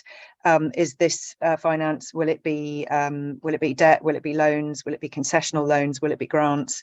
What might the conditionalities be? What will the expectations be in receipt of this finance? And how much of a what's the bargaining power of the South African state for the receipt and the negotiation of the terms of this finance? And I think it takes quite a lot of coordinated strength, actually. I think unless there is a coordinated, and this comes to Nina's point on political settlements, I think unless there's a very coordinated and well-considered position, it's quite easy for any state, but including the South African one, to be kind of pushed in a certain direction by interests and agendas of global donor institutions and other. So those are my reflections on some of the comments. Thanks. Thanks so much, Lucy. Nina, come through, please. Yeah, thanks, Lucy and Ayabonga. Really in agreement with you, and just picking up on what are the kinds of capabilities we need to build.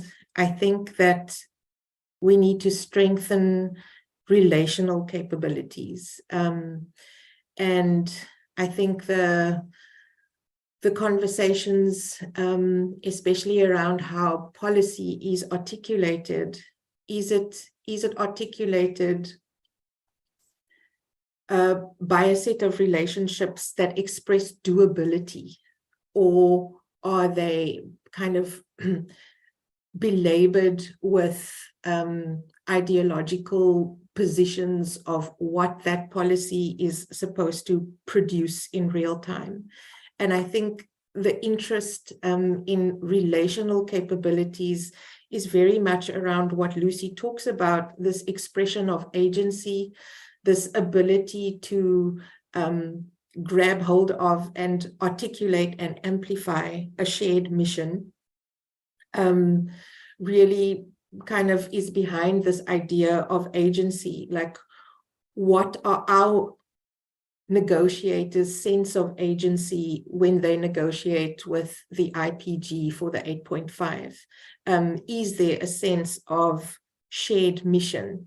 And for me, this relationship between business, state bureaucrats, ruling elites, and civil society is a really interesting one to understand how that all comes together in a room for negotiations and agreements.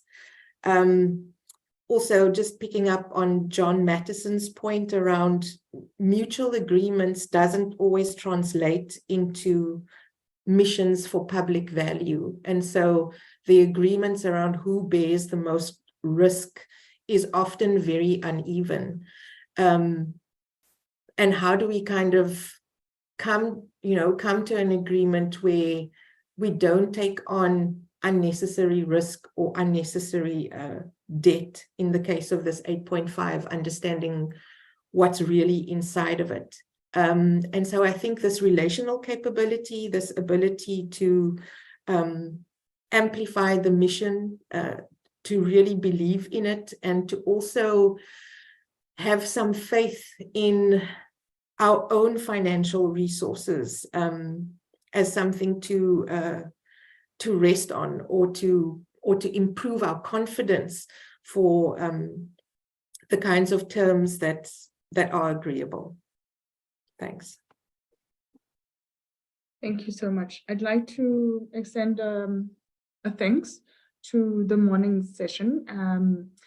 Professor Velungoma, the board chairperson of MISRA, Honorable Figida Majoda, the Deputy Minister of Trade, Industry and Competition, Dr. Siraj Mohammed for his editor's overview, and our panelists, Ms. Kare, Dr. Baker, and Ms. Callaghan. Thank you so much. We are going to have a short 10-minute, Dr. Abba, 10-minute tea break, which means that we should be back here by 10:58.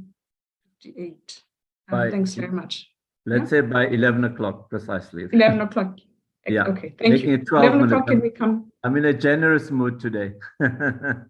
Thanks. Thanks, We can colleagues. return at 11 o'clock, and the session will be chaired by Dr. Abba. Thanks so much. Thanks, Amma.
Dr. Abaoma, please Sorry. unmute your mic. I'm sorry. I was wondering why all the messages are going up on my phone. Let me start again. Welcome, colleagues, and welcome to this session. As Amusweni has explained, the first half was obviously to launch the book that Misra has just published. It has been quite a journey, and it has brought about, I think, probably some of the leading thinkers around South Africa's economy. But what we also want to do is, while that book takes a bit of a long-term view, we also want to look at some of the immediate sort of challenges and issues facing us. So with that in mind, we thought, let's call upon someone who's really been trying to look at where the silver lining is in the dark clouds and how this can help us contribute to the economy. We've also asked a few people to be available to respond to his input. So after that, I will be calling upon acting DG. Malebo, I know you said you don't mind being called by your first name, so thank you very much for that. And then Andrew Donaldson and Matthew Parks. Once they've made their comments, I'll then call upon a number of you that have been unmuted. I know a bit unceremoniously, but if Cheryl Carolus, Godfrey Mashabane, and Joel Nachatenza can be ready to make comments as well. And then we'll see if there are authors that would like to make a comment or Siraj would like to reflect on it. And then JP, I'll give you a chance at the end to make the last few comments, and then Amu will summarize it as usual. She does a very good job of that. So I think most of you know JP Landman, a very public commentator, former National Planning Commissioner, and advisor on many issues. So over to you, JP, and thank you for being here. Thank you, Abba. Good morning, everybody. And thank you that I can participate in this discussion. First of all, I just want to say something about the book. The book really lives up to its title. The title is The Evolving Structure of South Africa's Economy, and that is what the book does. It does it very, very well. And I want to congratulate the authors for a magnificent amount of research, for a really well-captured history of how our economy has developed to the point where we are now. I think it's a profound piece of work, and I hope it will be updated. One can't update it every year, but I hope that it will be updated and become a permanent part of the Mistra collection, so to speak. So let's move on to changing the narrative, or having a new narrative on the South African economy. And let me just say this, I think, to summarize it all, I think the biggest crisis that we have at the moment in our economy is the one of electricity. There's no question about it. The social impact, the economic impact, the political impact, the impact on trust, the impact on social capital is just enormous. I think we will all agree on that. And we have to resolve the energy crisis, and we have to resolve it in a sustainable manner, and we have to resolve it in a permanent manner. That is clearly our biggest crisis. But at the same time, it is also our biggest opportunity. If one goes through the book and you read the different chapters, then it's quite clear that the transition to a green economy is not only imperative, it is a fantastic opportunity. And I'm going to play around just with some numbers, not because they're definitive, but because they give us an idea of the game that's being played out. South Africa currently has got an economy which is about 7 trillion rand big, 7 trillion rand GDP, give or take a bit. The investment that will be needed for the just energy transition will be more than 4 trillion. Now, obviously, the 4 trillion will be over a number of years. It's not going to happen in 1 year. We're talking about a decade, maybe even 2 decades here. But still, that relationship between 4 and 7 tell us that we're really talking a big change or a big intervention that can take place in our economy, and I think will take place. The energy train, the transition to green energy, that train has left the station. It may not always be running smoothly, and we have some uncertainties as to whether it will really be just, as is also discussed in the book in a very good chapter. But the fact remains, the country is moving away from the house that Hendrik van der Bijl has built. For the last 100 years, we had Eskom. For about 85 or 90 of those years, Eskom and the energy complex has provided electricity, but that game is over. That game is now over. And it's time for not only a new energy structure, but also for new energy sources. And as I've said, I think that train has left the station. The story of Southeast Asia is the story of export-led growth. I'm not sure to what extent South Africa can achieve that goal of export-led growth, although in a very good chapter in the book, it discusses the African Free Trade Agreement and the possibilities which are there, and certainly it is something that we shouldn't take our eye off from. But I think the big game changer is not going to be South Africa in exports. It is the big game changer is going to be South Africa moving to a different energy system. Now, the beautiful thing about the energy system, moving to a new energy system, is that the demand is already there. People want the product. There's no problem in selling it. If you can connect producers and consumers, there's a new industry that will come just from there. The second point that I think is important about the energy transition, given where we are in our fiscal landscape, is that most of it, not all, but most of it, can be done by private capital.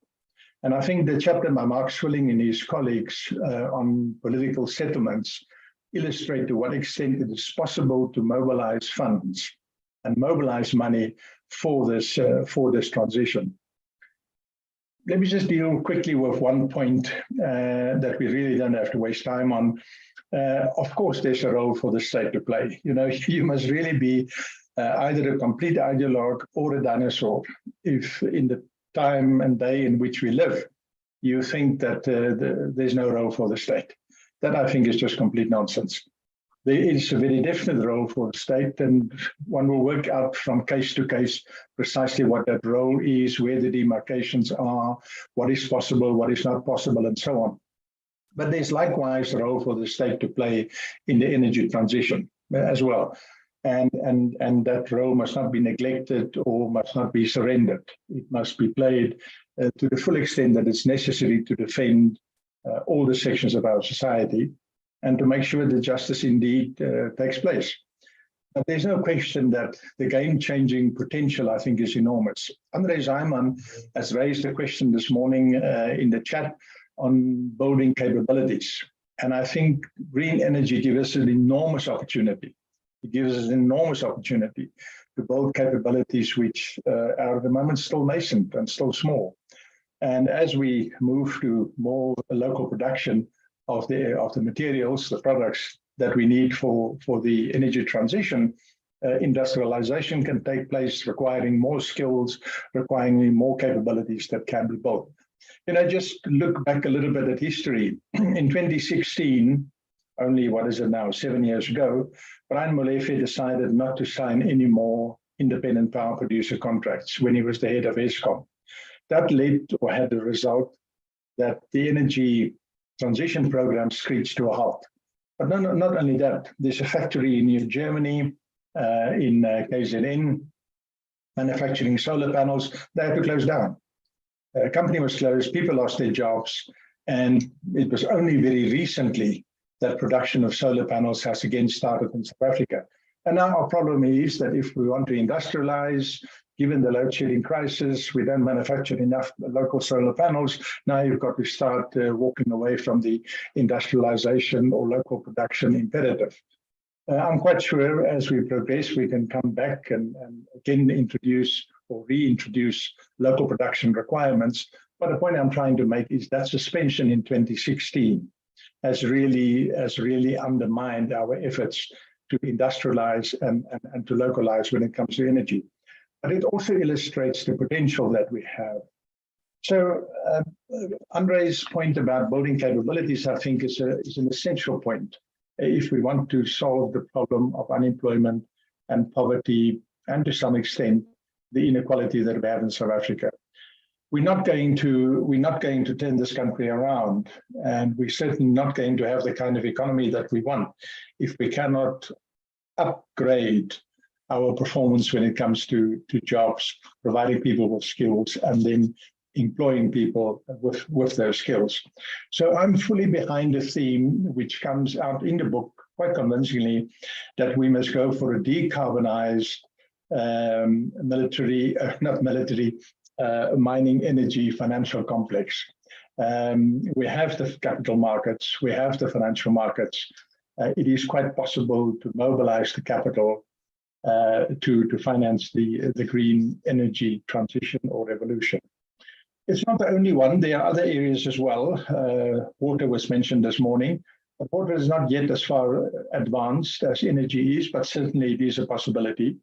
Another one which is advancing is logistics. We've seen contracts or concessions rather being allocated in both the ports of South Africa and the railway lines, and that must at some point bring in a dividend. So for me, the new narrative or a new narrative of the South African economy is to take industries which traditionally in this country were run by the state under state-owned monopolies, whether it's energy or ports or railways or before democracy broadcasting. All these industries are being changed over to, if not completely deregulated, at least a hybrid model where both the state and the private sector companies operate. And the benefit of that is more investment and growth. John Mattison is on this panel or on this discussion. I've seen his name.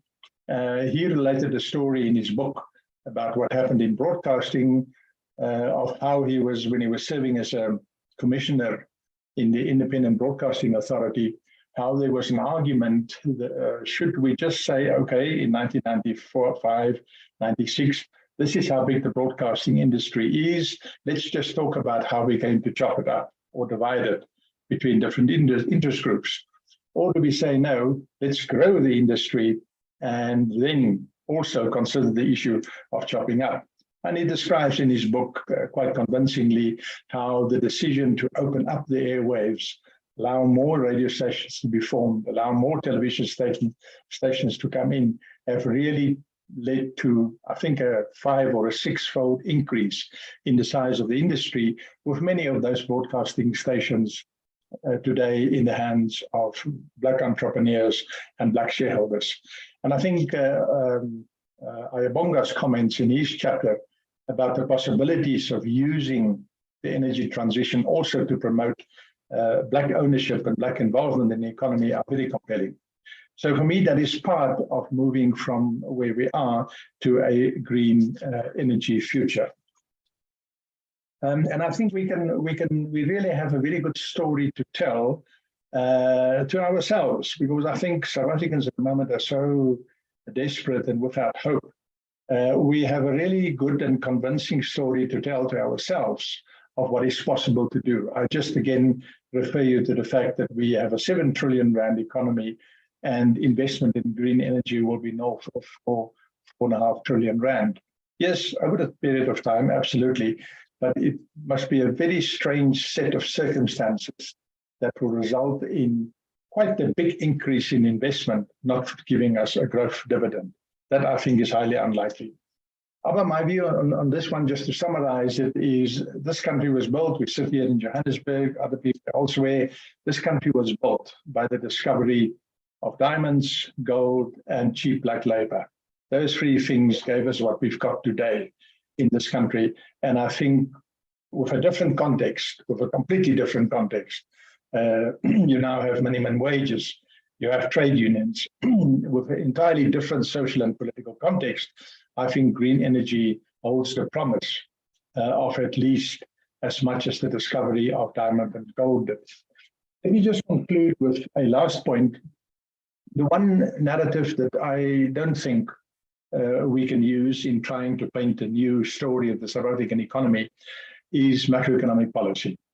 There is a consistent theme throughout the book in most of the chapters that all we have to do is change the macroeconomic policy and nirvana will arrive. We will create jobs and there will be growth and social upliftment will take place and so on and so forth.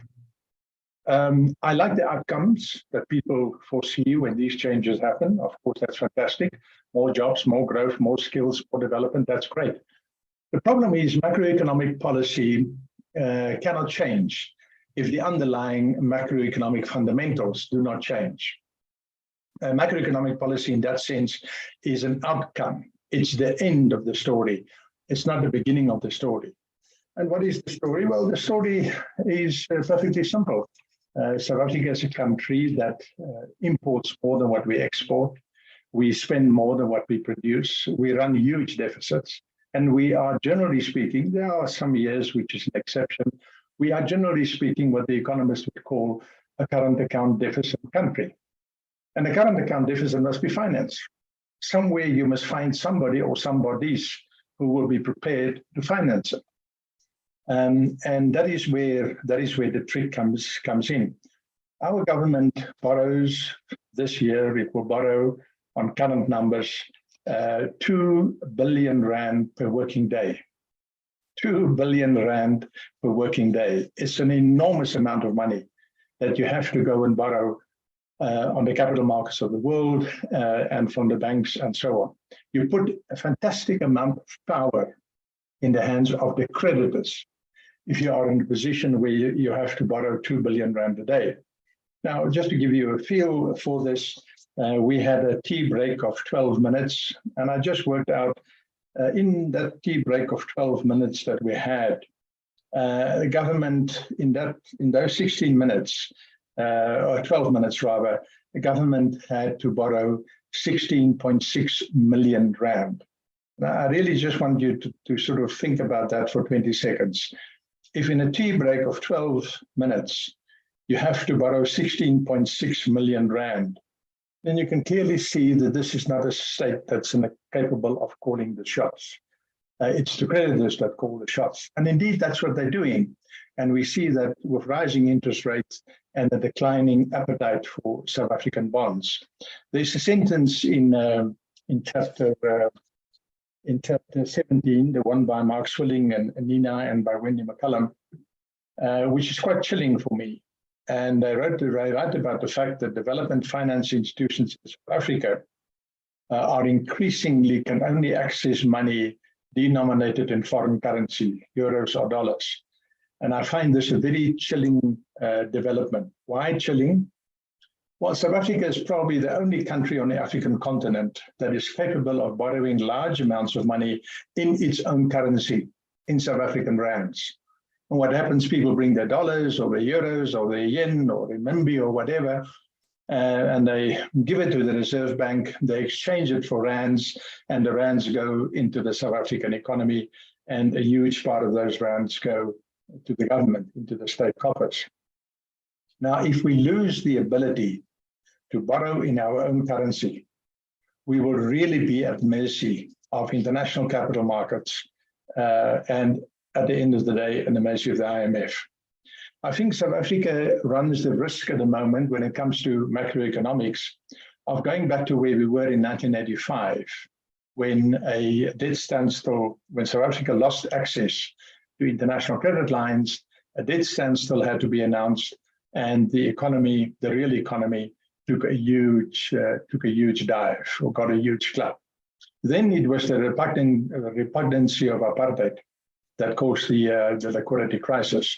Now it'll be the repugnancy of corruption and maladministration that is causing people to start turning a cold shoulder to South Africa.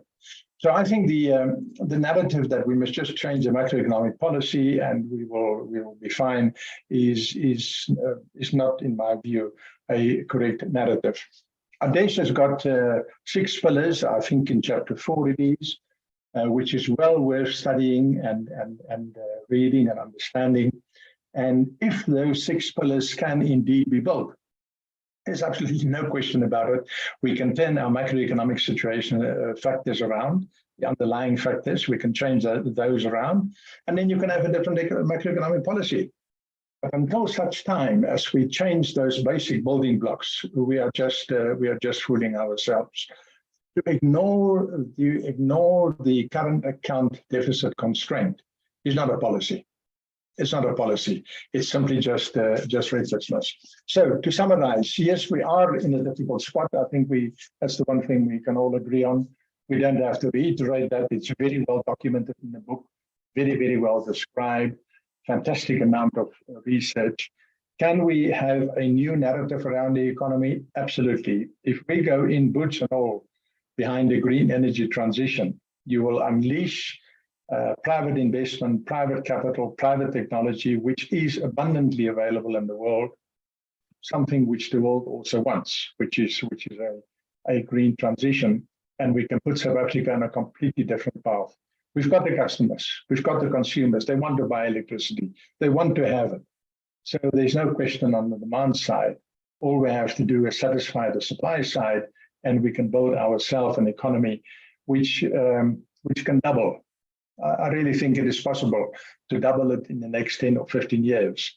And then we will have a real economy outcome, but also a real social development outcome, which is very different. Why do we have an economy? Why do we worry about economic growth? Well, I do it because it is, for me, about social and people development. That's why you do it. You look back at the history of our country, that's absolutely the way it played out in this country for white people. I can't see why that cannot be replicated again. Thanks a lot.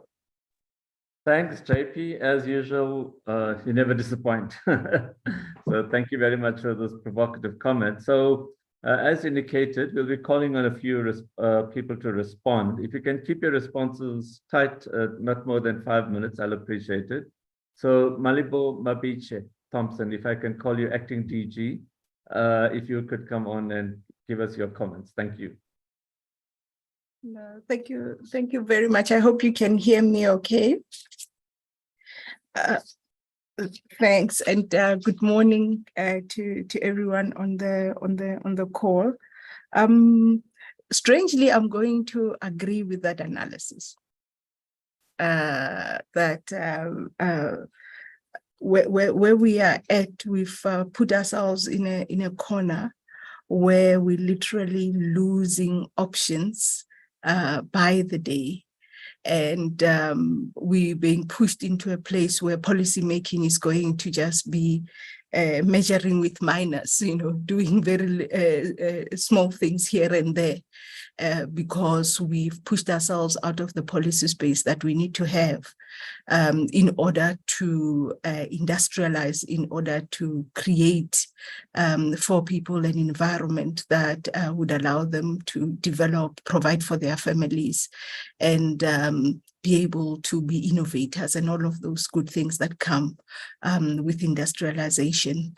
I do think that we don't, unfortunately, have an option of giving in. Therefore, the fight is still on, but with a very limited, narrow policy tools that can be actually implemented. And one of those that we've spoken about for a long time, and I'll keep on repeating it, is the effective use of public funds, particularly when it comes to localization. And it is correct, the view that was put across, that one of the things that goes wrong is that one part of government puts out a policy proposition, and then in implementation, another part of government decides to do something else. What the previous speaker may not have been aware is that some of those companies that closed were actually supported by government in order to set up, aligned to the fact that there will be these bid windows that will come, and we wanted most of that product to actually be coming from the domestic market. And yes, where you have stop-starts that are unplanned, you then have this awful really policy outcomes that leads to jobs being shed where we didn't need to shed jobs, and in areas where we even had a little bit of a technological edge, you tend to lose that. So for me, in order for us to be able to claw back policy space. We need to see how we can use the funds that we have available to us to create the industrialization space that deals with that trade deficit, which then forces us to not be able to use macro policy instruments in the way that we need to use them to support the development of the country.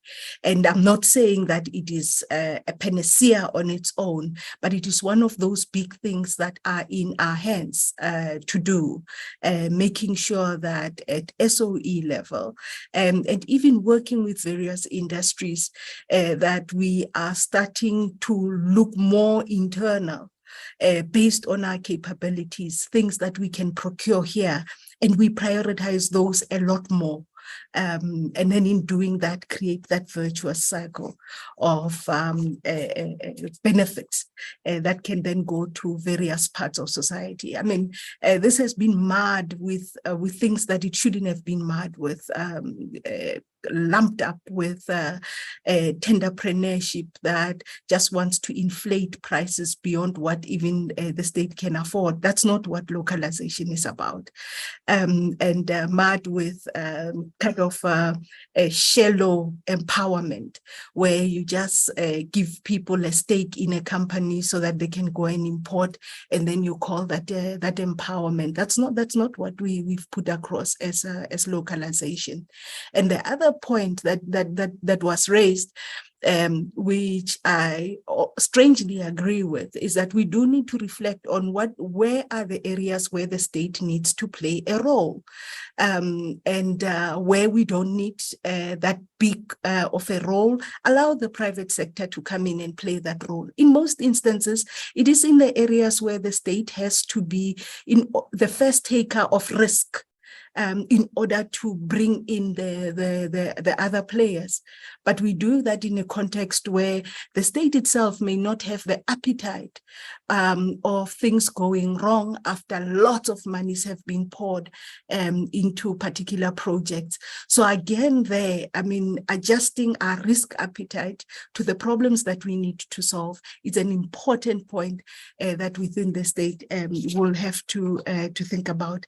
The issue of power relations, it really is it's a thing for policymakers, because you're making policy in an environment where there are shifting there's shifting ground everywhere. You're basing information. It may be good information that you receive from enterprises. All of them give you this information not because they are good saints that want to share with government, because they've got an interest in a particular outcome, and the management of those interests in a way that allows an outcome that is equitable and that works to the rest of society.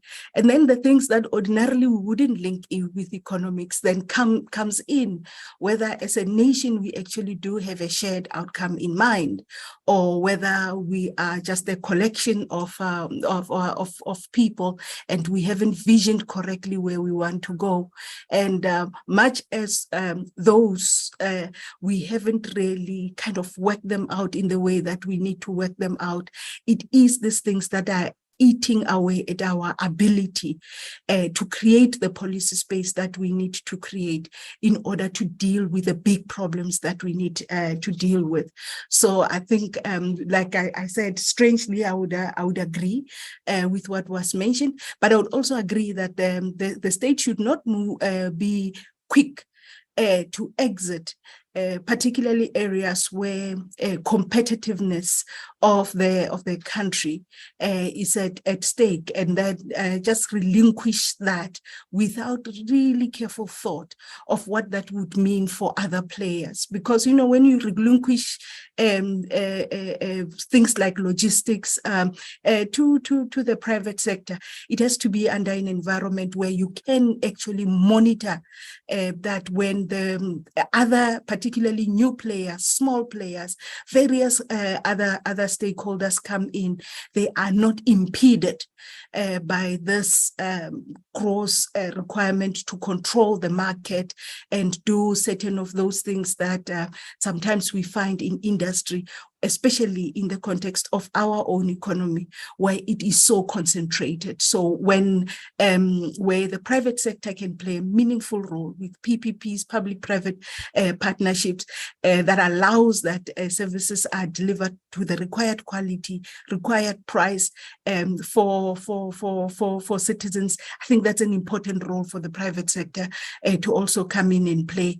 But the important key question would be, in this context, what should an industrial policy look like? And in South Africa, we've got this thing that industrial policy is the domain of the Department of Trade, Industry and Competition, which is something that is not throughout the world. In actual fact, the industrial policy of the USA is called the Inflation Reduction Act, which shows how they have looked at the effect of industrialization as being very close to how you manage a monetary policy. And we need to be getting there very, very quickly, because as was mentioned before, our options are being closed, including by forces outside of ourselves, because of the fiscal position we've allowed ourselves to get into. And there are still important instruments that we can use, but a sense of urgency, a sense of mission is what is required to take us out of this place that we are in, so that we will be able to deliver at a large scale. Thank you very much.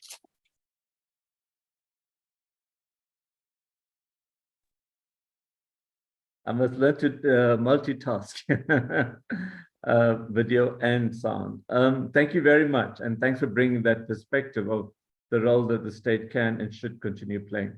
Let me call on Andrew Donaldson, again, someone who I'm sure is familiar to most policymakers and activists. Over to you, Andrew. Hello, Abba. Thank you very much. Let me say congratulations immediately to Siraj and Amazweni and Bathani and the Mapungubwe Institute on a great read. A lot of interesting papers here, and some that help us think through the challenges that JP has put on the table. I'm not going to try to respond to everything that he said. Just a few points. One of the things that I welcome in this book is that it's not only a set of, in some respects, complementary chapters and perspectives, there are also some contrasting chapters. And for those who've looked at Ashkar's and Eddie Rakabe's contributions, you'll see quite a different narrative being told about the record of and the periodization of our economy's development over the last 20 years and of macroeconomic policy. And so I want to start off with the macroeconomic challenges. So JP has already sort of put down a view and said we need to be cautious about thinking about macroeconomic policy as the centerpiece of an inclusive growth strategy in our present context. We're reliant on foreign savings. We have high debt levels, and there are constraints associated with that. I prefer Eddie's account of the record of the last 20 years or so, and I don't think that will be a surprise to anybody, because I think he draws on some interesting links between the policy reforms of the late 1990s and the growth period of the early 2000s leading up to the Great Recession. In some ways, there were policy choices made there, macroeconomic or broader structural policy choices that played out well, but there were other aspects in which we got things wrong. And one of those is quite nicely illustrated in Ashkar's chapter, which is about how during the period of strong growth in the early 2000s, so much personal income tax relief was given that you see the personal income tax ratio to GDP falling, and that contributed to something of a consumption excess, but I would look at it slightly differently, weaker savings performance in our economy than we needed. And in some respects, we found ourselves in difficulties after the Great Recession because the savings rate was still so low, and that inhibited, I think perhaps excessively inhibited in policy making, our capacity to respond and strengthen economic performance after the recession. But having said that, I think that one has to think about macroeconomic policy with a sort of small m and a small p as comprising a range of levers. And I like the way the Deputy Minister invited us to think about the full range of levers that are needed if you are, the flyweight trying to take on the heavyweight in the boxing ring. And there are some macroeconomic levers that we should be using better than we do. But it's not helpful to think in terms of macroeconomic expansionary policy in a context where there are clearly some important constraints to growth. And JP has rightly emphasized the electricity constraints, the energy constraint. You push up against, you push on macroeconomic policies to expand aggregate demand in a context where there's a really tough electricity constraint, a logistics constraint, and I would add to that some state capacity and skills and human resource constraints. You are going to get difficulties and pressures building up in the economy, which will contribute to macroeconomic and fiscal stresses down the road. You have to think about the expansionary thrust that you want to give to the economy as focused on those sectors, those activities, those resources where there is excess capacity, where there is excess supply, and so growth can be generated without leading to distortions or inflationary pressures. Now, what are those? Well, employment is obviously the first. So I would add to the narrative, the game changer of the decade ahead, that we have to have a policy commitment to full employment. Dave Lewis, 30 years ago, in Stephen Gelb's edited volume on South Africa's economic crisis, wrote a chapter on employment. And Dave Lewis makes the point there, drawing on OECD experience, drawing on international evidence, that the only countries that achieve something close to full employment are countries that have policy commitments to full employment, that as a matter of deliberate coordination in public policy ensure that there are sectors of the economy that absorb school leavers, that contributes to bridging the gap between supply and demand in labor markets. And we have simply missed that for 30 years. There are public employment programs that need to be doubled and then redoubled. There are approaches to subsidizing or reducing the costs of labor and contributing to an improved interface between school leavers and work opportunities. Harambee has taught us quite a lot about that. And then there are sectors in which work opportunities can be created that don't press against those logistics, those energy and electricity constraints that inhibit, say, building of new large industry or mining capacity in the present circumstance. The largest sector, in my view, is housing and associated with that municipal infrastructure. These are not sectors in which they're heavily electricity dependent. In respect of building and construction, we're talking about a sector in which underutilization of capacity is something like 50%. We have left the sector with a huge excess supply for a decade or so, so much so that much of our skilled capacity there has moved into other parts of the economy, finance sector, for example, engineers working in banks. And we need, as a matter of some urgency, in the period ahead, alongside this investment in renewable energy and the energy transition that JP emphasized, we need to restore a growth momentum to housing and municipal infrastructure. That has to involve some innovation around finance. And so the blend of public financing, the role of development finance institutions, so nicely discussed in the book by the chapter by Mark and his colleagues, Nina, and and the role of private finance, long-term private finance, what I sometimes talk about as patient capital, and we need to get the policy instruments right to ensure that that can be done. That's the aspect of financialization that I would want to put on the agenda for further work flowing from this volume. And maybe that's the point on which I'll finish. I've already said housing, municipal infrastructure are parts of the evolving structure of the economy, not dealt with to any great extent in this volume yet. So perhaps there's a second volume needed sometime in the period ahead on those issues. But on finance, you have to think not just about financialization as part of the global context in which we find ourselves that has contributed to inequality, and I agree with that, contributed to concentration of power and ownership in an economy, and it's clearly true.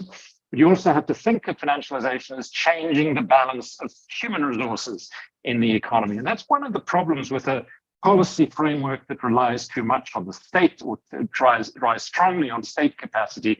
If expertise, engineering expertise, finance expertise, accounting expertise, and so on, are largely held in the financial sector of the economy, which is clearly the case where our finance sector has grown so much, this has been the case for several decades now, then you have to think about ways in which development strategies can take advantage of, draw on that capacity, and bring it into mobilization in the investment sectors and in partnerships that contribute to a national growth agenda.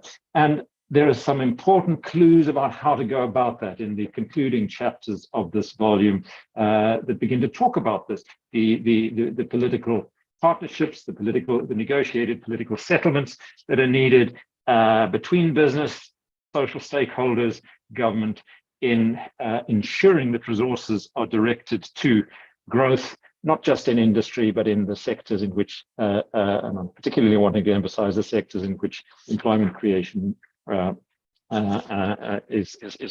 prioritized. So thank you very much. It's been a great privilege to be part of a discussion on this, and I look forward to the further discussion. Thank you, Abba. Thank you, Andrew. Really appreciate your inputs as usual. I'm going to call on Matthew Parks, and then Siraj Mohammed, and then George Mashamba, and then Joel Nechatenze, in that order. Matthew, good old friend as well, over to you. No, thanks, Comrade Abba. I tried to do a PowerPoint. Let me see if I have the technological capacity to share it. Some of us. Well done. Don't jinx me yet. I'm very technologically backward.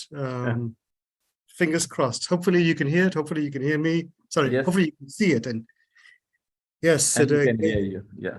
And thank heavens that Wandile did the background screen for us, because that was far above my skill set. So no, Chair, I think, anyway, yeah, sorry, apologies. My name is Matthew Parks from Congress of South African Trade Unions. I think one to appreciate, Mistra for putting together this book. I think is really a fascinating book. So I wanted to pick on 3 sections of it, just because the issues that we have a lot of views on as COSATU and even our colleagues in organized labor as well. So the one was, sorry, I can now use my skills limitation. There was, I think, chapter 14 about the changing nature of work, the implications for trade unionism in post-apartheid South Africa. So, I mean, I think there's some parts we agree with, some parts disagree with, but I guess the nature of trade unions, we always believe in arguing, even with ourselves. So I think, paid a useful context for trade unions. There was one narrative which I didn't really agree with, when it said there's been a declining membership in trade unions. So that's often been a public narrative out there that somehow the unions are bleeding left, right, and center. And I would actually have assumed so. During COVID-19, when we lost about 2.2 million jobs in the economy because of the lockdown, etc., we had actually braced ourselves as COSATU for a huge plunge in our membership. And actually that didn't happen. Our membership actually remained stable. And then we actually saw two new trends. One is that workers joining unions because now they were fearing for their lives, maybe they're cashier at Pick n Pay. Are they safe in a pandemic? Or other workers feeling that what do I do about my salary? Will I be dismissed, etc. We also had quite a few unions, especially in new and kind of vulnerable sectors, joining COSATU too. Others applying to do so. But I think if you look at the membership of the trade unions, there's two things. One is that it's been stable at about 27% of the workforce. It hasn't really increased much, hasn't really decreased much. You'll find that the density is quite high in some sectors. I think as the chapter alludes to, like the mining sector, auto manufacturing, clothing and textile, public service, etc. Other areas is very, very low, especially as I think the chapter was alluding to some of the new sectors, e-platform workers, Uber drivers, etc. There also has been, and I think chapter makes some useful references to some structural shifts, huge levels of automation. Sometimes the mining industry, as you go deeper and deeper into the mines, becomes less and less possible to send mine workers, 3 kilometers underground. The mining industry had about 1 million workers in the 1980s. Today, it's about 400,000, and that's likely to continue to decrease unless we can expand mining operations. You've also seen technological shifts. Employment shifts too have been significant, for employers going to casualization, for example. Some unions have done very well. We had a bloodbath in the clothing industry in the 90s where we lost about half the jobs. Went from about 200,000 to 100,000 with the lifting of the tariffs to Chinese imports. But the clothing workers unions managed to do quite well and to stabilize the sector, working with business and government, and actually to grow and create jobs. One thing which I think we have failed, or not done really well, to be honest, as a trade union movement, is around retaining the non-racial character you would have seen in the 70s and the 80s before 1994. I think in that regard, I think all unions have really struggled, not just on membership, but even on leadership as well. But I think, to be fair to us, South Africa's trade union landscape looks far better than internationally. If you look at the US, for example, your leading industrial nation, trade union membership has gone down from about 30%, I think, in the 70s and 80s to about 10% today. Often the trends there are similar to what we're seeing now, like casualization, automation, etc. I think there are real challenges unions experience. The triple challenges of poverty, inequality, and employment, the structural shifts in the economy and sectors. We've seen a huge rise that the chapter kind of makes reference to, of casualization. There's one issue which I think combines to this, with the implosion of Zimbabwe, for example. But even beyond that, you've got huge levels of migration from other neighboring states, other African states, even from countries far afield as Asia. And that's really displacing a huge amount of workers. So almost we have a bit of a race to the bottom. And I think it's going to get more difficult when we have the 4IR gathering pace, etc. I think we've all underestimated the impact of state capture and corruption on the state and the economy. And that's really, as we're seeing now with the kind of the budget discussions, having a huge impact. So, for example, you've had in Lichtenberg and in Frankfurt in the Northwestern Free State, Clover Dairy closing the plants because the municipality is so dysfunctional, can't provide water, sanitation, roads, electricity. So that really creates challenge. And of course, unions are not perfect. They're organizations, human beings, and human beings are full of drama, and unions are not immune to that. So often at times there are self-inflicted own goals too, which have an impact. But I think it's not all doom and gloom. There are successes. The fact that membership is stable despite COVID-19, 2.2 million job losses, but many have been recovered. That's positive. Just an economy which is bled. The fact that you have unions being largely stable, that's an achievement because that goes against the economic shifts. There are many victories that unions would achieve in the bargaining councils. Don't always reach media spotlight. So sector clothing workers routinely get 7% wage increases in a very fragile sector. We've had many kind of positive socioeconomic interventions. So, for example, during COVID-19, a lot of work we did as Labour with business, government and NEDLAC, releasing the 64 billion rand from the UIF credit-free to help 5.7 million workers who didn't have salaries, a national minimum wage, improving the wage of 6 million workers, especially farm and domestic and construction and retail, etc. many positive laws, not just in the labor law front, like your maternity leave, your paternity leave, etc., but even other issues slightly outside of it, like around the PIC, trying to tackle corruption. Some good work we've managed to achieve on the public procurement bill, trying to support local procurement, which benefits industry and then thus benefits workers and thus the state. A lot of work around social dialogues and comebacks. The fact that we have a NEDLAC is a positive thing. Most of the countries don't have that. And when you talk to our union peers in other countries, they're always shocked that we can phone a minister of whatever, shout at them, and then come to some arrangement. In their instance, they've dared to phone the minister, they wind up in prison. And I think, to be a little bit bullish, the fact that we have a president and half of the cabinet coming from the union movement is an indication we have some successes in transferring political muscle with all of his limitations. But I wanted to pick on my comrade Abba on the social comeback chapter, I think chapter 16 or 15. Look, I mean, we've tried to champion it as COSATU and as Labour on the basis that we're all in the same boat across South Africa. We might be on different levels of that boat. Some of us might be in the bottom level, others might be in the luxury suites. But nonetheless, we need this ship called South Africa to succeed. We believe that all parties should contribute and compromise, even at times to sacrifice. And hence, we had drafted as COSATU a ESCOM social compact in 2019 and even a broader economic one. We also do think it doesn't need to be a zero-sum game. All parties should benefit and be able to claim something for their constituency. I found that the chapter, and even the chapter on the SOE one by Mark Swilling and colleagues, the reference to the National Party and even to Jan Smuts, the building of Eskom Transit, quite fascinating. Some we've been raising at time, but I think it really is useful. Leave aside the party issues and all of that, but I think the mobilization of political forces, different class interests, mobilizing the state in a very effective manner. That's something we could learn from. Leave aside the toxic apartheid issues, obviously. But Eskom and Transit became formidable machines. We think there are real positive international examples. Obviously, the Scandinavians, Swedes, etc. I think even other countries too, Singapore, China, Cuba, have all had different elements of social compacts where they mobilize different forces, society, the state, etc., for very positive things and then moved with it. I think our fault as South Africa is that we're specialists in PowerPoints, and that's about it. But is an alternative to social compacts? We don't think so.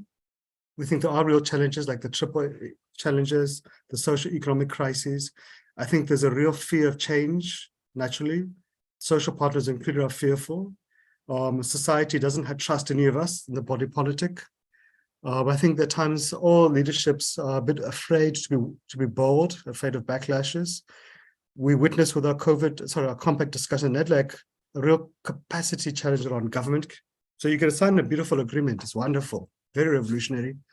But does the state have the capacity to implement if it doesn't have the capacity to keep the lights on or pay bills or run a post office? Business can make an agreement at NEDLAC, great, but does the average restaurant owner know about that agreement and are they going to come on board? And we also have the same challenge as unions to sell something, and not all workers belong to unions. I think we're also a little bit weak when it comes to claiming victories and to selling them, and giving people example of why it makes sense. But there are successes. We've seen in the bargaining councils, like, again, picking on the clothing industry, during COVID, they mobilized with the business and colleagues in the bargaining council, the unions, to make sure all employees receive their COVID-19 TERS, make sure they had salaries. They mobilized with business to deploy the bargaining council clinics, to mobilize on the health and safety campaigns, make sure workers are vaccinated, their families too, etc. We've seen some good work on the master plans, and sorry to pick on clothing industry too much. But then the clothing master plan, they managed to get the retail industry to agree to increase locally produced clothes that we stocked on, Foschini, Woolworths, etc., from 40% locally made to 60%. So that's a positive thing. And I think, again, the National Party's examples are interesting lessons to learn from. We think there are interesting lessons, again, to learn from Scandinavia, Germany, etc. Then just the last chapter, and hopefully I'm not abusing the time limit too much, on the SOE chapter by Mark and colleagues. Again, I will always be indulgent with you, Matthew. I don't want to abuse the comradeship too much. But no, I just found that the reference is really fascinating. Perhaps that's something that should even be unpacked further about And again, it's always toxic to say mention anything positive about the National Party. But look, they were able to mobilize very effectively Afrikaner, capital, working class, address the poor Afrikaner question, build a powerful state capacity. Of course, you could say, well, what is that worth if the majority, 85% of society lived in absolute poverty and oppression? But maybe perhaps just the ability to translate an objective to implementing the state and mobilizing constituencies, and maybe that's perhaps the useful lesson. I think the chapter was painfully close to the truth and talked about ANC mistakes post-94. Perhaps, we've been, as a movement, been naive, maybe even a lack of coherent vision today. And I think it does give some, perhaps a tip of the iceberg, the impact on the state capture. There were some interesting comments there too, some of the structural shifts, but I think even some of the references to how can Regulation 28 be used to mobilize investments. I thought we need to have more discussion about how do you mobilize technology, like for example, cranes in the harbors, how do you invest in skills of workers? How do you protect Transnet and Eskom from cable theft, from the sophisticated criminal syndicates? It's a scary thing, and I'm not really sure any of us has got the answers to it. Other useful lessons from China around competition amongst SOEs. And I thought maybe the last thing, Chair, then I'll shut up. I think all of us are failing to answer what is the SOE model for the 21st century. So yes, we had the model of the National Party, but do we have a model for this century, which is fit for purpose, have we really looked at the examples that we could learn from China, from Malaysia, from Singapore, from Norway? There's a new SOE bill which came out. I think it's more administrative. I don't think it really gets to this kind of things. I don't think we've answered what should be the ownership model. Should it be full state ownership? Should it be partial, a strategic element? The Chinese have listed, if I'm right, some of the SOEs on their stock markets. Is that something we should look at, or is that a bit messy? I don't think we've really answered what strategic sector of the state, of the economy, should the state be involved in. It made sense in the 1930s, 1980s for a state airline. I'm not sure today if that's a priority for the state as compared to providing basic education or water or electricity or roads, etc. Should the state be allowed to make profits to help the fiscus, or should we be focusing solely on developmental mandates? What should be the role of the shareholders? We thought that would be in the bill, but not really there. But should the state kind of be involved in micromanagement, or just simply make sure that the SOEs manage themselves properly? And maybe follow the Chinese model that they must do the management. If they don't do it, then the state intervenes to replace them. But so that's my presentation, Abba, and you can see I managed to do a thank you at the end. Let me stop there. I think I've waffled on enough, but yeah, thanks. Thanks for giving us space to share. Thank you. Really appreciate your perspectives and for being here. Okay, so in this order, I'm going to have Siraj, one of the co-editors, Godfrey, and then Joel.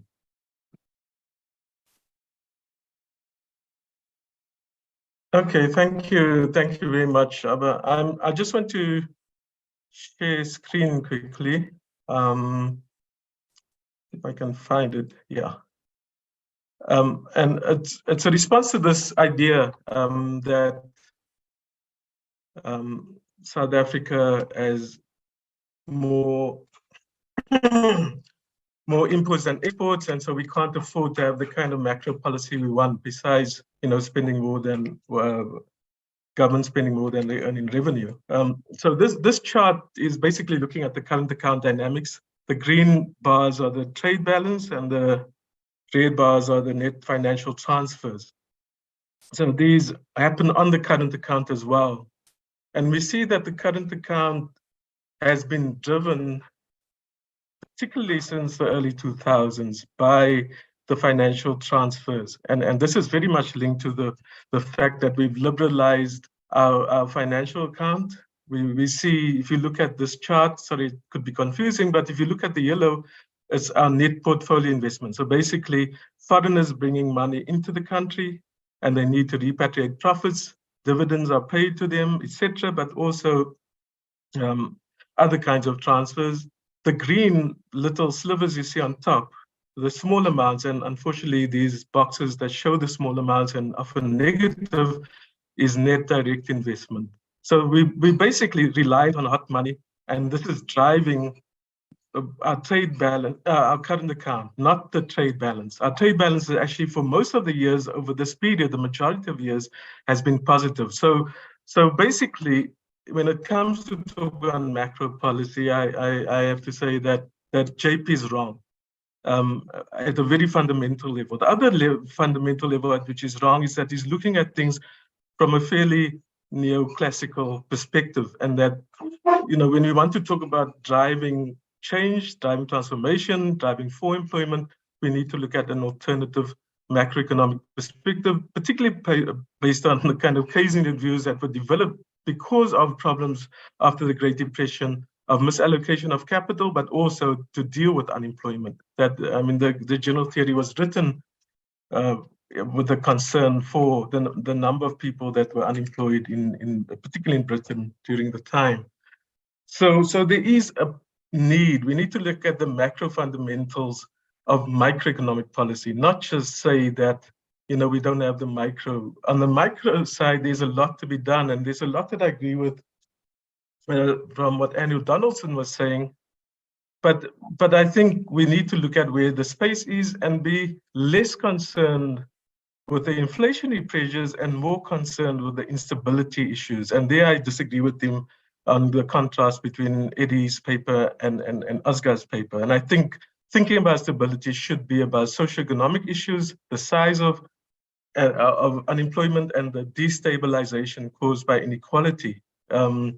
And how you deal with that is through transfers, through money, through investment in social and economic infrastructure. And I agree totally that housing and municipal financing and those kind of things are really, really important. And I agree that that's something that should be taken up in future books of this kind. And I see a great hope for being able to transform the South Africa through that.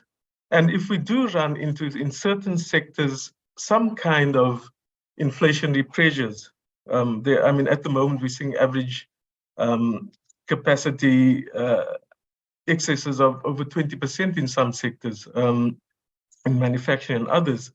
But I think what we can see is that we will drive productive manufacturing, not necessarily the most value adding, but the kind of things that meet people's basic needs. And if we are going to feel pressures in some of those, that the state steps in and looks at price controls, things they did during the wars, where you actually say, well, you can have so much and you can have so much, but we don't want this to go to certain things that aren't going to support and are going to cause inflationary pressures. So we really need to think about shifts to our macro policy and not just say, well, you know, we're importing more than we're exporting, and therefore we have these limits and the financial markets aren't going to give us this money. We need to think about also, from the graph I'm showing, how we manage our capital controls, or the fact that we've liberalized too fast and too soon. And a last point on what JP was saying is that the crisis in the 80s, in the mid-80s, that the debt crisis, the debt standstill issues, was driven by too rapid liberalization of financial markets, and the National Party had to then turn around and reimpose regulation of financial markets. The whole thing that drove the debt crisis was an inflow of short-term bank lending, and our banks couldn't manage it. And this was preceded by the 1981 debt crisis in Latin America, where exactly the same thing happened. It had very little to do with apartheid. In fact, a lot of what was happening with the apartheid government and their economy was underpinned by very high gold prices at the time. The liberalization of finance too fast was what drove the problem, and we maintained that kind of approach, and we liberalized even further during the post-apartheid period. So we need to think about finance, macro, and how we manage that, how we make sure that the allocation of finance is correct, and not be as fixated on inflation as Andrew and mainstream economists are as well. Thank you very much. Siraj, I think that's quite a good way to balance some of the discussion as well. Let me call upon Godfrey and then Joel.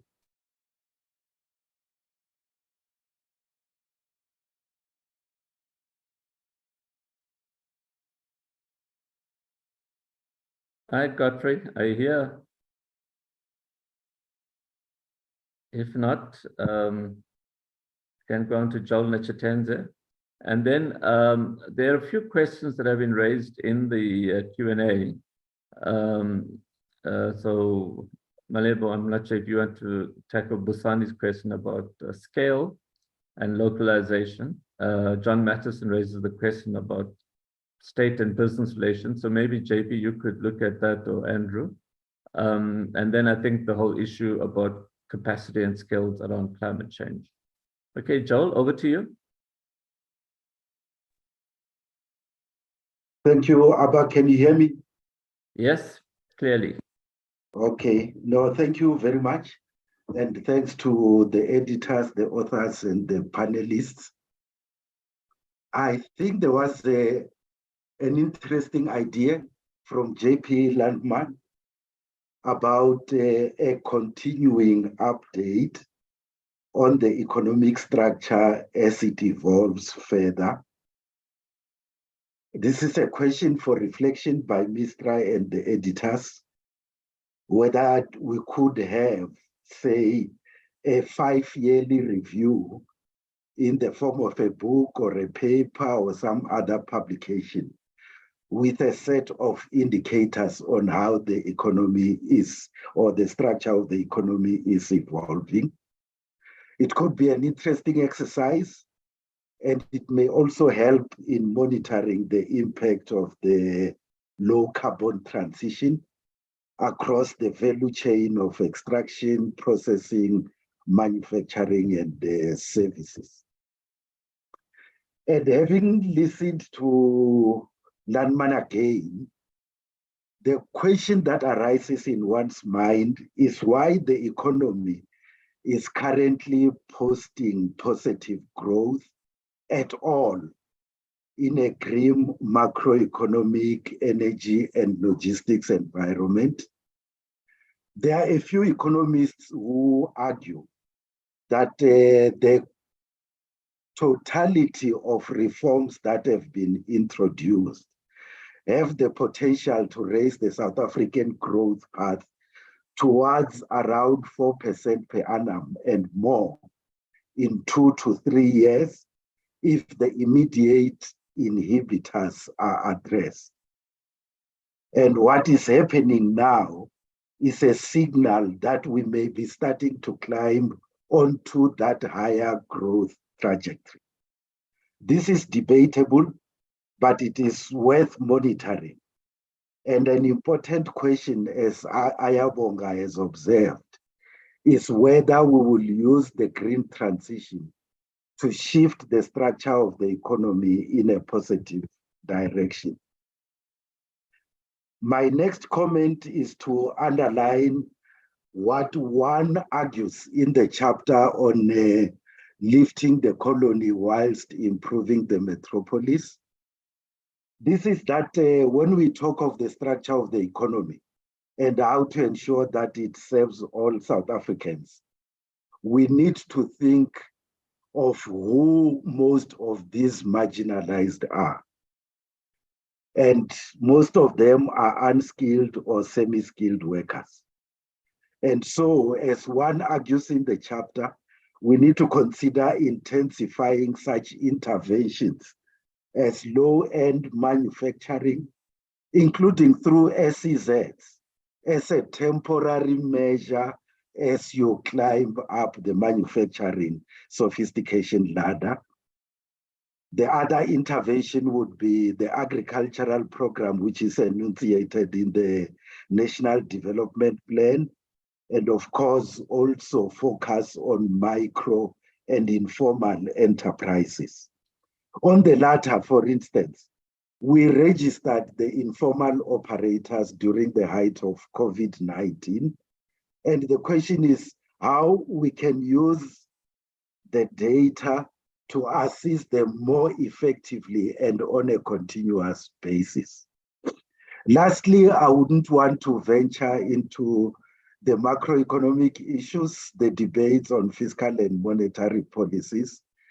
But I suppose the fundamental question is, what space does South Africa have to maneuver as a small open economy with a low savings rate. These would be my observations. Thanks. Okay. Malibu, do you want to respond to the question Busani raises about localization? Yes, I would want to. Thank you, Busani, for the question. The question is whether we can localize without scale or volume, and it assumes that we wouldn't have either. I think it was the presentation from Kosadu that showed an example where we actually localized the value chain that we had given up to the East in the clothing and textile sector at a high cost on jobs. So we not in all sectors going to be able to localize because of some of the ways that we do things, but we can plan for localization. We can plan to not have lumpy demand that allows our own local entrepreneurs here to produce volume and produce it to the demand that is required. But what has happened is with state capture in particular, because it was in that period, we lost our art of planning. And planning in a way that is transparent to allow the local market to take advantage of the opportunities that would come in infrastructure and in various other sectors where it is key that the plans are available, they are transparent, and they are trustworthy, as was not the case, for example, with the bid windows which were promised to come, never came. Investors came on the basis that there's going to be local demand that is created, and that local demand can only be serviced by locally produced products. So when we regulate, we do send a signal for investors. And I mean, where we have failed, like we did with not coming through with the bid windows, it also is a good example and a lesson that where we signal correctly and people know that we are going to stick to our requirements, the suppliers will come and they will localize, and then we will create jobs. In one of the factories that had to close, it was 200 jobs that had to be there. What I'm not suggesting is that we can produce 100% of what we need. That is not practical, and it's not what I'm saying. But there is a lot in our import bill that we can, with planning correctly, be able to source locally from locally manufactured products. And I'm not talking here about middlemen, because middlemen don't change the structure of the economy. I'm talking about changing the structure of the manufacturing sector, expanding what we are producing, and using government as the main base from which that demand arises, and it can help investors make investments here. There are some instances where it doesn't make sense to localize, but in most of our SOCs, we've just lost the craft of proper planning that allows industrialization. And unfortunately, during the apartheid era, they did it. And the way that they did it allowed some of the industries to survive. And then let's have the difficult discussions about why our pricing is out of sync. Let's have the difficult discussions about innovation and all of those things to make sure that localization doesn't mean that we compromise on service delivery. We've got a company that is almost now going to close. They're going to retrench people in the pharmaceutical sector. Drugs that are they were supported by CSIR in their development, just because the Department of Health had a small price differential that they were managing, and then they decided to take that one out and then import those from another part of the world. These are the things that we need to be thinking carefully about, because that means there's 200 people who will not be able to support their families. Was that price differential worth it? Or it is something that could have been managed in a different way that allows that company to develop capabilities. And we put pressure on that company to make sure that the prices come down over time. And that is what this issue of localization is about. It in itself, it requires a lot of work to manage it correctly. But the fact that we're not doing it right now, it means that we are literally selling jobs with every cent of the state that is going abroad. Thank you very much. And Andrew, could I ask you to perhaps comment on one or two of the issues raised, particularly the whole issue about relationship between state and business, and then I'll ask JP Landman to make some concluding remarks, and any other issues, obviously, Andrew, and then I'll ask JP to make the concluding remarks after that. Thanks. Well, just very, very briefly on state-business relations. So here, I do think we need to chart a path for the way ahead that is geared to our circumstances, and they're different from the circumstances that characterized the state business developmental relationships in Southeast Asia 30 or 40 years ago. One important element in our context is the huge backlog in urban development, particularly in cities, that is part of our historical legacy, and that requires coordination and collaboration at the metropolitan level. So I think that government business relationships at the local metropolitan level, particularly in our cities and our metros, are enormously important to a growth strategy in which the structure of our economy changes, in which the relationships between the urban center and its periphery change, in which businesses locally can confidently invest in the knowledge that their infrastructure, water, and other services will be in place, and that allows cities and officials in the local and provincial environment to engage with businesses on issues that are not constitutionally even the domain of local or provincial government. Colleges and training institutions in particular. So our colleges are, and further education is a national competence, but the college infrastructure, the college ecosystem in a city is enormously important to its competitive advantage, to the kind of deals that it needs to do to attract investors and businesses. And so there need to be ways in which a city can speak on behalf of its college network, contribute to the kinds of partnerships that need to be built if you're going to build developmental relationships between the further education, higher education environment, skills development, vocational education, and technological change and modernization associated with new businesses and new industry coming in. And then the second point I want to make is about finance. And I'm going to say quite bluntly that, and I think there's a great chapter on the SOEs, Mark Swilling's drawing in part on his experience at the Development Bank of Southern Africa. And I think he's completely right that a publicly funded, publicly supported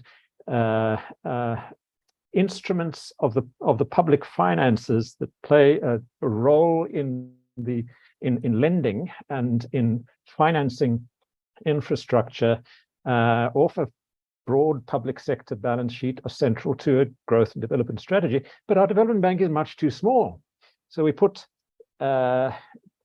equivalent of 10 $20 billion commitment into the new development bank, that investment should have gone into reinforcing the balance sheet of our own development bank, whose balance sheet is just much too small for the kind of role that it needs to play.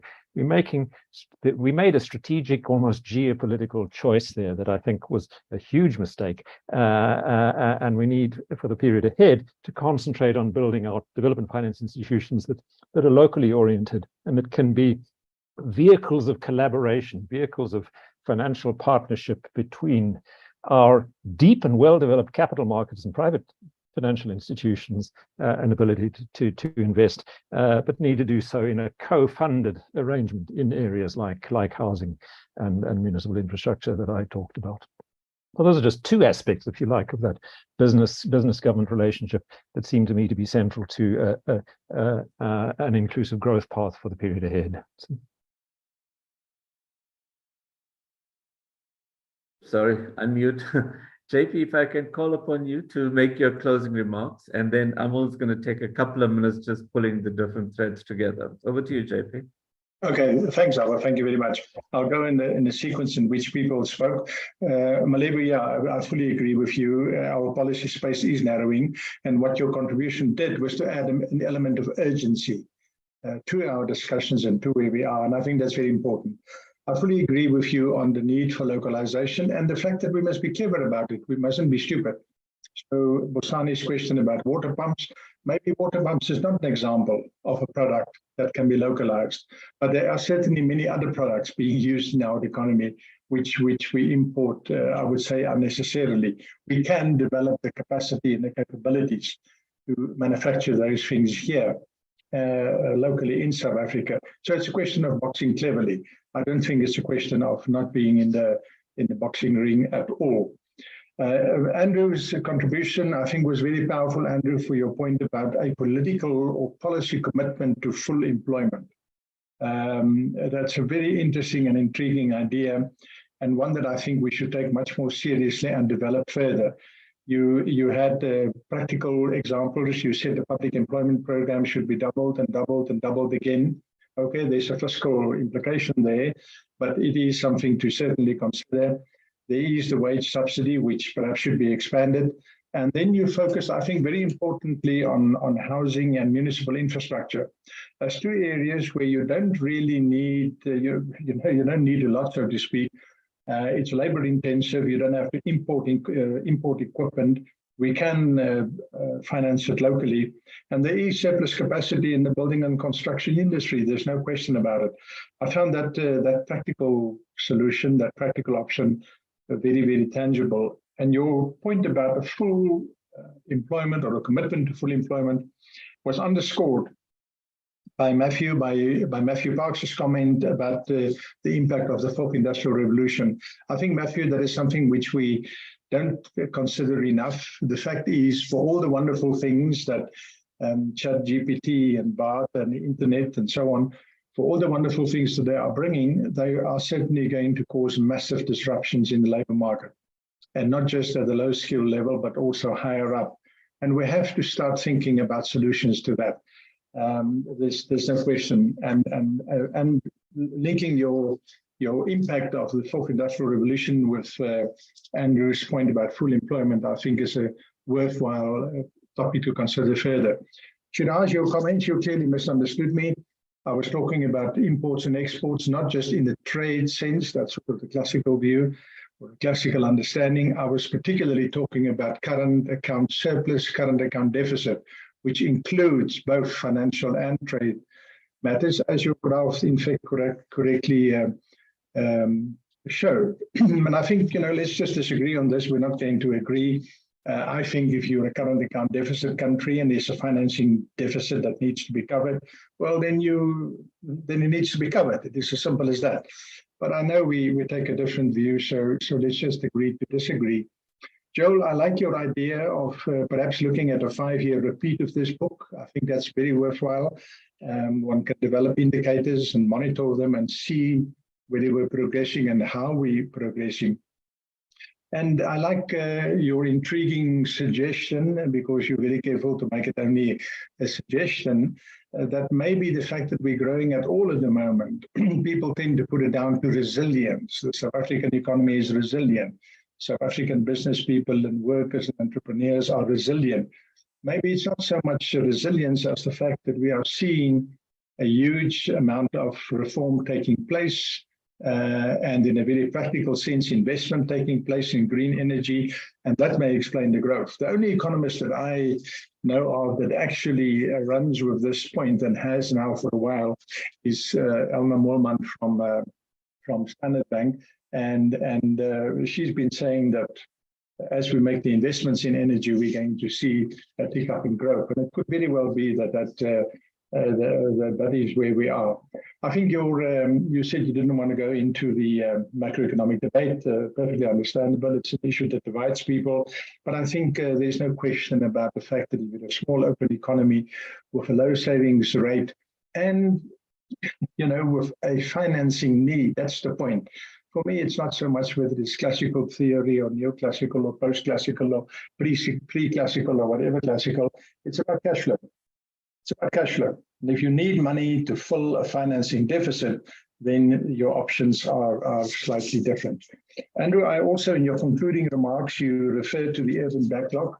I think it's an extremely important point. We, if you go around our cities and you see how that urban backlog is physically manifested, and it is something that we work on. And it's great that the president are meeting at the national level with national business leaders.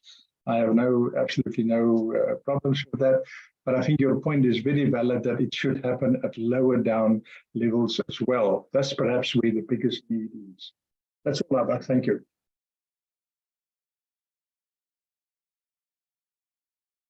You are muted. I'm muted. Yeah, I'm not good at this multitasking. So thank you very much, colleagues. I could feel the temperature in the room beginning to rise, and I'm so sorry that we have to end the discussion at this point. But as good performers say, leave the audience panting for more. So, and I think you can trust Mr. to continue raising these debates. But I think also on a plug, make a plug here that, Mistra's work is supported by generous donors and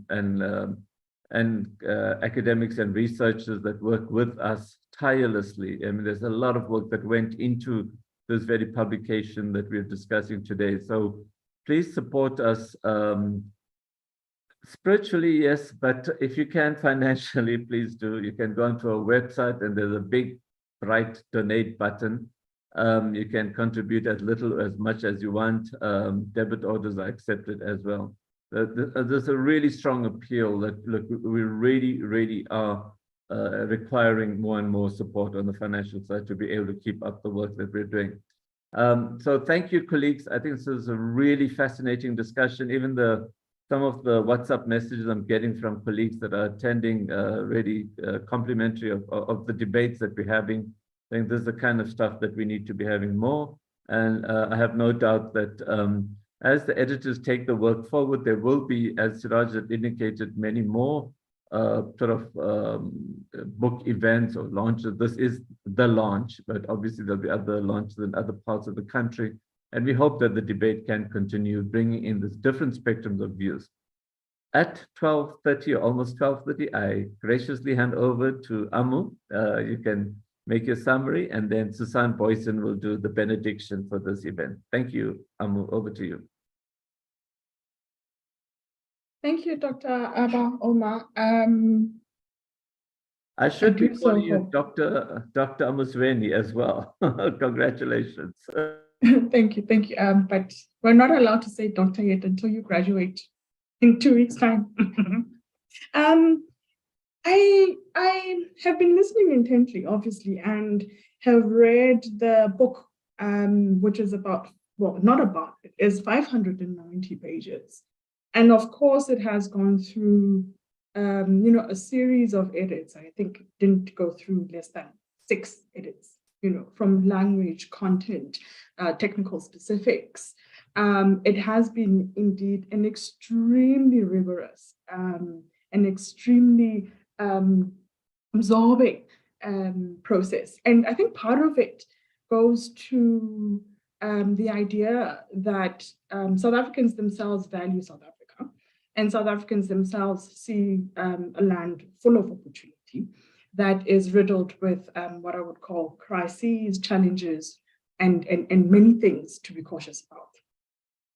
And so I do want to kind of like offer this thematic container on which we can peg and summarize the book and the conversation today, the conversation and debates today.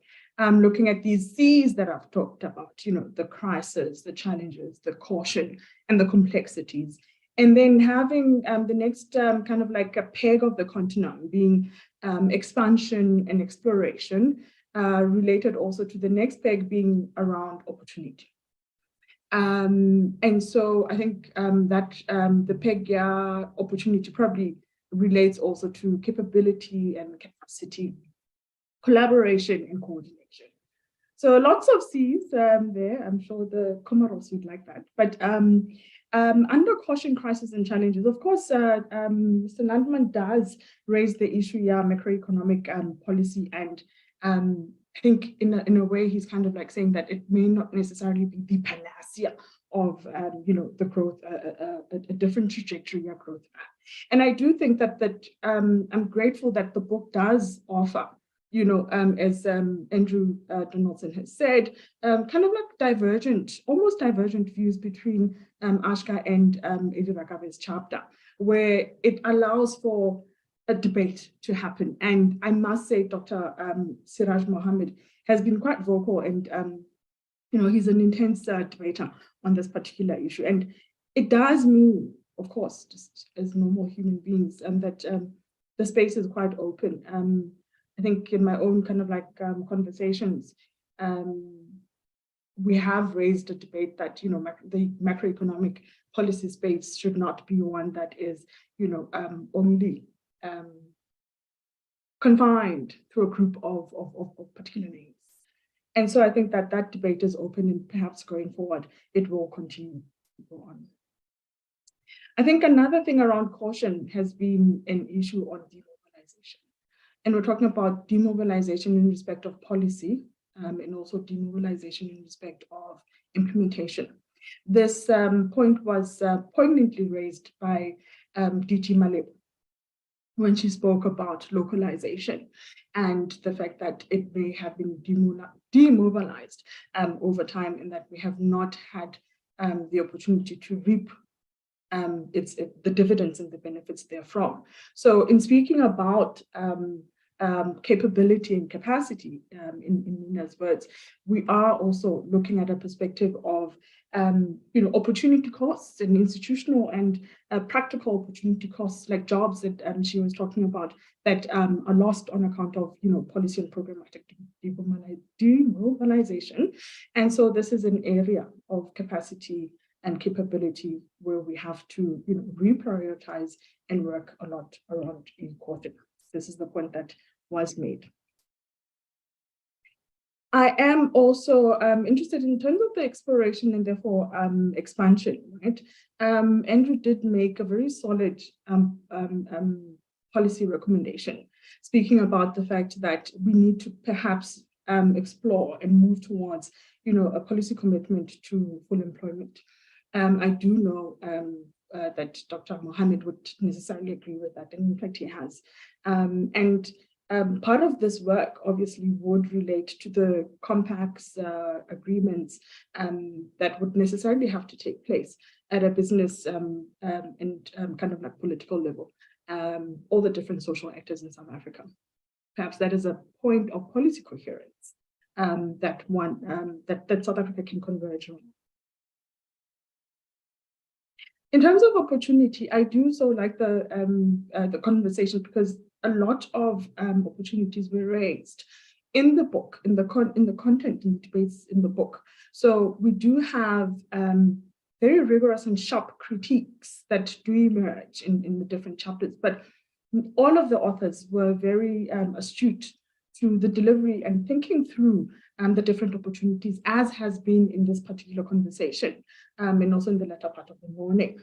One of those looks specifically at green industrialization And of course, as I said, and as you will know, having some of the people haven't gone through the book, that it is a thread that, kind of like that is threaded, woven around the book. So there are obviously strategic questions that would necessarily be need to be decided upon, one of which is what JP Landman spoke about, the immense investment necessary to have like a green industrialization pathway being forged over time. And if we are looking at that kind of like 14% investment of the 14% rate of investment of the GDP right now, it would necessitate a kind of like increase in that particular quantum.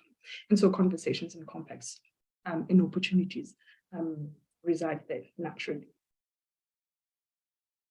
I do think that the other C's of collaboration, compacting, coordination are probably significant. And these are significant on account of being able to reap the dividends of interventions that are made, specifically within the state itself. I think coordination and collaboration is probably an issue, capacity and capability that needs to be addressed. And I think it stands as an area of exploration and definitely an area of opportunity. I do want to appreciate the points made by Matthew Parks around the socioeconomic dividends that have been made in the space of unions in terms of local procurement. And the points made also earlier on in the book by Lucy Baker, Nina, and Ayabonga do point to an area of further research, further exploration around public procurement. I think public procurement remains probably an area of exploration in terms of how, in Landman's language, you can actually increase that kind of dividend. And I think it definitely stands to be an area of further exploration. Necessarily linked also to the arguments made by the ED around how can we unlock opportunities through public procurement in respect of small, informal, and micro enterprises, and particularly looking at young people, of which we have 6 million unskilled and unemployed. And I do think that the opportunity does lie in the conversation that has been spoken about today around localization. Which products, in which areas, what do you invest in, what tariff protections do you provide? And then necessarily looking at aspects of micro manufacturing. I think micro manufacturing by young people within SEZs, for that matter, in industrial parks, science parks, does offer that kind of like continuum of development that can bring in a lot more young people participating and developing and contributing to structural transformation. It would tie in nicely with the suggestions made by Andrew in relation to devolving public-private partnerships and the relationship of business and the public sector to more metro level, to a more concentrated spatial kind of like level, where you mobilize the further education and training colleges and also reinvest in them so that you are able to, increase that kind of like a dividend. I think I must say that generally the book does posit that, we do need a stronger, resilient, and much more inclusive economy. And I do think that the conversations today point to that discussion, point to those solutions, some of them very practical, very pragmatic, very can do now. And I think that offers a lot of information, knowledge, and a good trajectory from which to build, which is what MISTRA is about. I am going to stop there, and thank you so much.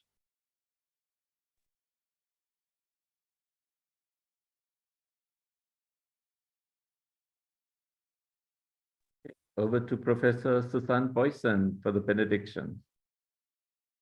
Thank you very much, Abba and colleagues. My camera is on. I trust I'm also visible. Yep. My My task is very briefly to say a huge thank you and to acknowledge all the contributions that went into this work that we are launching today. These edited volumes based on MISRA's priority research projects are really at the heart of MISRA's existence and what we do.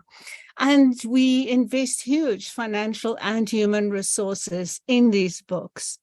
And so I first want to say thank you very much on behalf of MISRA to all MISRA's donors who have contributed, who've made possible that we could undertake this study, that we could commission so many great authors. Thank you very much, authors, for so many of you who are in this room, who participated, contributed your research and insights to this project. Thank you to the whole big team at MISRA. It's a big team of researchers, of content managers that are involved in this project. These projects do not just fall out the air. So thank you very much for everyone in MISRA responsible for this. Also to resource mobilization. And there, in particular, thanks to Transnet and for National Institute for Humanities and Social Sciences. Both of these contributed very specifically to this project as well. To MISRA's whole big research team who worked with the editors. Editors, of course, thank you. To the research team, thank you very much for everything you contributed to the process. And to the anonymous peer reviewers. That was not mentioned today, but of course, MISRA's books are double-blind peer reviewed. These peer reviewers cannot be mentioned, but several of you are also in this room today. Thank you so much for your insights, your contributions. You're helping to ensure that our content could be really good in this process. And when we, as MISRA, as a bigger team at MISRA, conceptualize this project, we envisage this work as it is today, a big reader that contributes different perspectives, insights across the spectrum, and bring that together in coordinated fashion in this book. And so I think we have succeeded in that, very proud of this project. And yes, indeed, perhaps there can be a regular update of that. To conclude, just thank you very much. Do support MISRA and check the website and check the columns, both Q&A and the chat functions. I've got the details to order this book. And watch out, we are also going to have further book discussion events, supplementary launches. Siraj will help us work with MISRA, and we'll be taking that to Cape Town, several events there. And perhaps even before we get to that 5-point mark of issuing further stock takings of how well we're doing. There is most likely to be a publication in the form of position paper, working papers on core issues and themes that arise at MISRA. And the research team in general will be initiating around this. So please watch this space, and thank you so much to all great participants, great attendance. We've noticed you all. Thank you so much for being part of this event. Thank you very much.